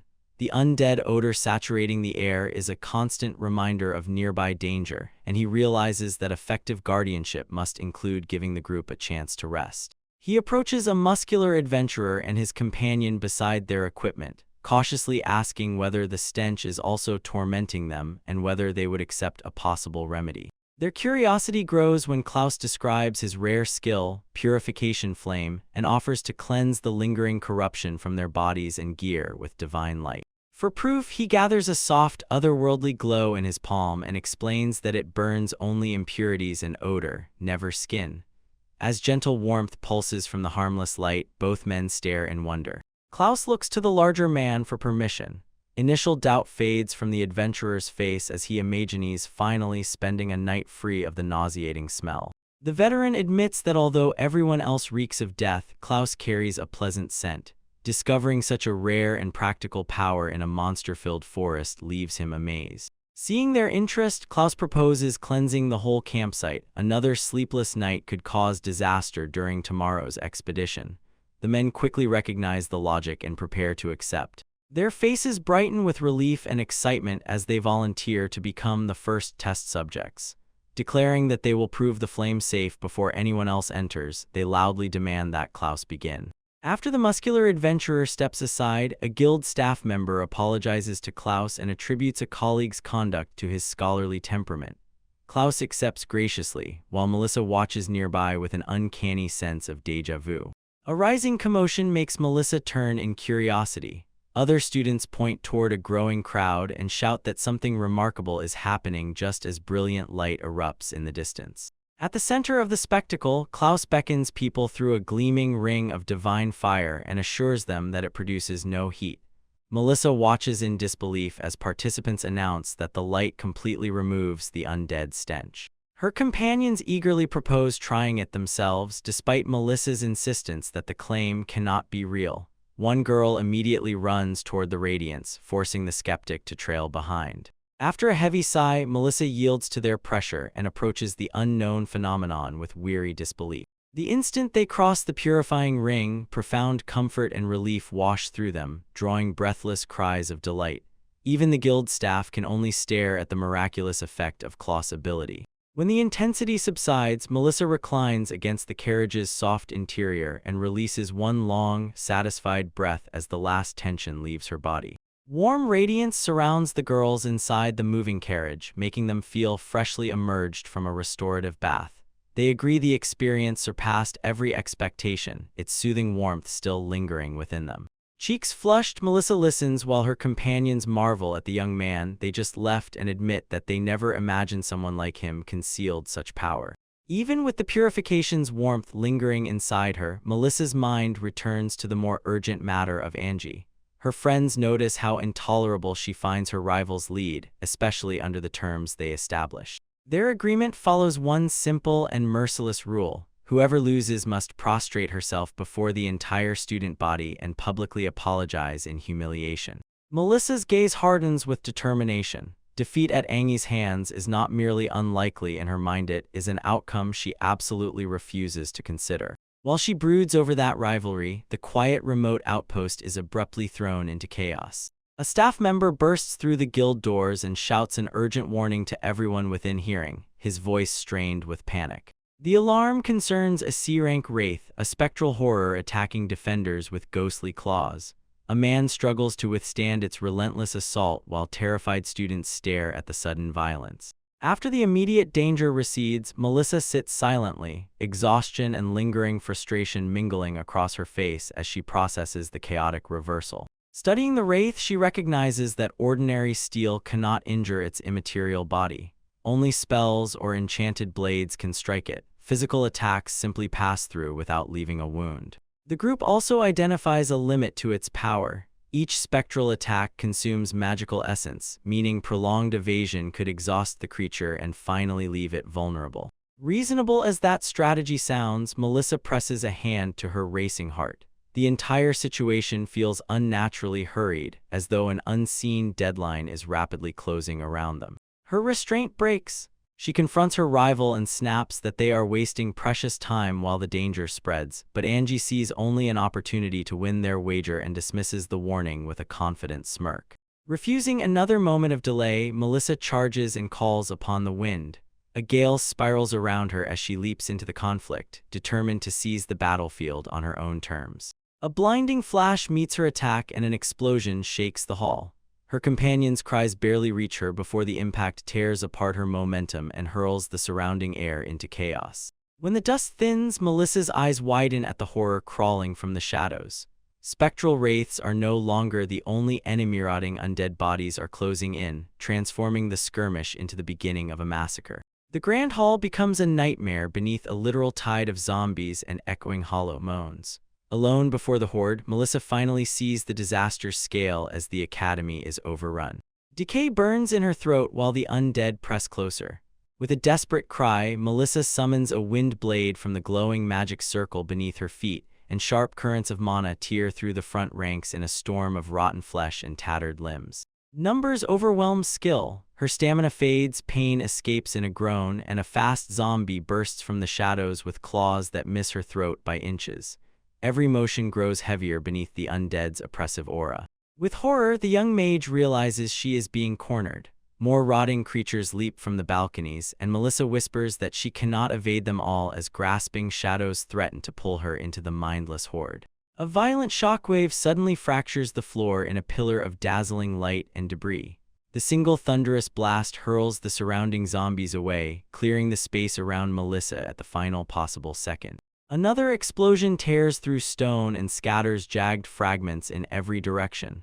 Above the screams of terrified students, Klaus desperately calls Melissa's name. Smoke pulls back to expose shambling corpses emerging through the wreckage. Paralyzed students watch the undead begin a slow, threatening advance. Klaus does not allow them to come closer. Sword already drawn, he springs forward and cuts down the nearest zombies through a sequence of slashes too fast for the eye to follow. For one brief instant, he stops, staring at the remaining horde with grim resolve. Every tense muscle and the intensity of his gaze reveal a warrior fully committed to the next strike. Klaus turns to Melissa, collapsed after the blast, and asks whether she is hurt. Still dazed by the violence, she manages a weak nod while trying to understand the carnage unfolding around him. More undead flood the hall, but Klaus becomes an immovable barrier between them and the students. He parries each clumsy blow and answers with lethal precision, refusing to yield even one step. A snarling zombie reaches for him with rotting claws and meets only cold steel. Klaus' relentless attacks form a rhythmic dance of destruction as he carves through the approaching darkness. One powerful circular sweep launches a massive shockwave that throws the surviving undead backward. From the floor, Melissa watches breathlessly as Klaus reveals the true scale of his strength. She remains frozen, eyes wide before the sheer overwhelming power that cleared the path through the undead threat. While Klaus catches his breath and sheathes the sword, Melissa disappears into troubled thought, confronting a painful realization about her own limitations. Her classmates rush over and anxiously search for injuries, interrupting that reflection, while a nearby adventurer curses his helplessness during the sudden assault. Tension surges once more when the tiny phoenix launches itself forward with a shocking burst of energy, leaving even the experienced warrior staggered by the power concealed in its small body. After the chaos finally settles, Melissa approaches Klaus with unusual hesitation. Blushing openly, she admits how much his intervention meant when the situation appeared hopeless.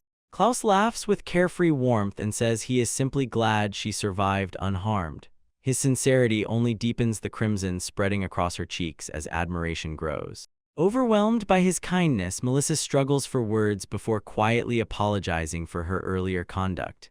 Klaus studies her with gentle surprise, puzzled by the abrupt change. Lady Angie soon joins them and notes that the phoenix's purifying flames closely resemble the magic that rescued them the previous night, prompting Klaus to consider the nature of his companion's power and its connection to recent events. Angie then catches him off guard with a sudden request delivered in an unusually serious manner. The muscular adventurer gapes when she proposes entering a much harder zone and placing Klaus at the vanguard to maximize their progress. He protests that the plan exposes everyone to unnecessary danger, but Angie argues that rare monsters and priceless materials appear only in the most perilous depths, making the gamble worthwhile. Melissa watches from the side with a resigned sigh and explains that Angie's obsession with alchemy routinely drives her into reckless, impulsive decisions. Klaus considers the proposal and recognizes its necessity. Staying in safer sectors will never provide enough magic stones to overtake the other teams or reach their goals.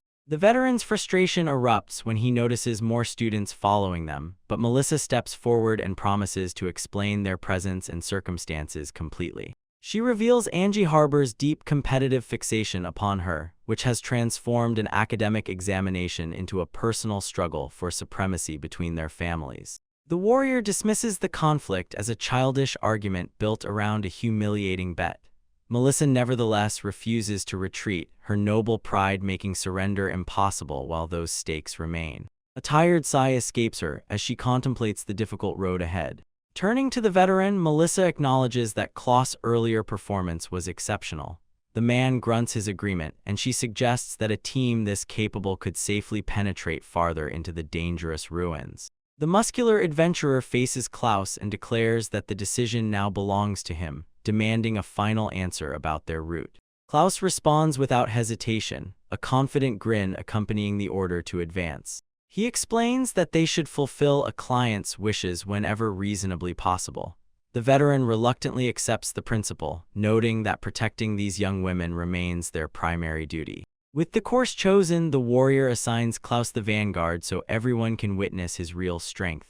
Klaus accepts the challenge with a simple nod. As preparations begin, the noblewoman huffs at Klaus, giving orders. He calmly asks whether she has a particular destination, and she admits that a target is already selected. The group follows its newly decided route toward the crumbling remains of the dining hall. Heavy boots grind across shattered masonry as everyone breaks into a desperate run, their frantic steps echoing through the freezing ruins. They race beneath the grand hall's vaulted ceiling, breathing in ragged gasps while the shadows behind them seem to pulse and stretch with an unseen pursuer. The veteran bellows in genuine terror that no one warned him a monstrosity like this inhabited the depths.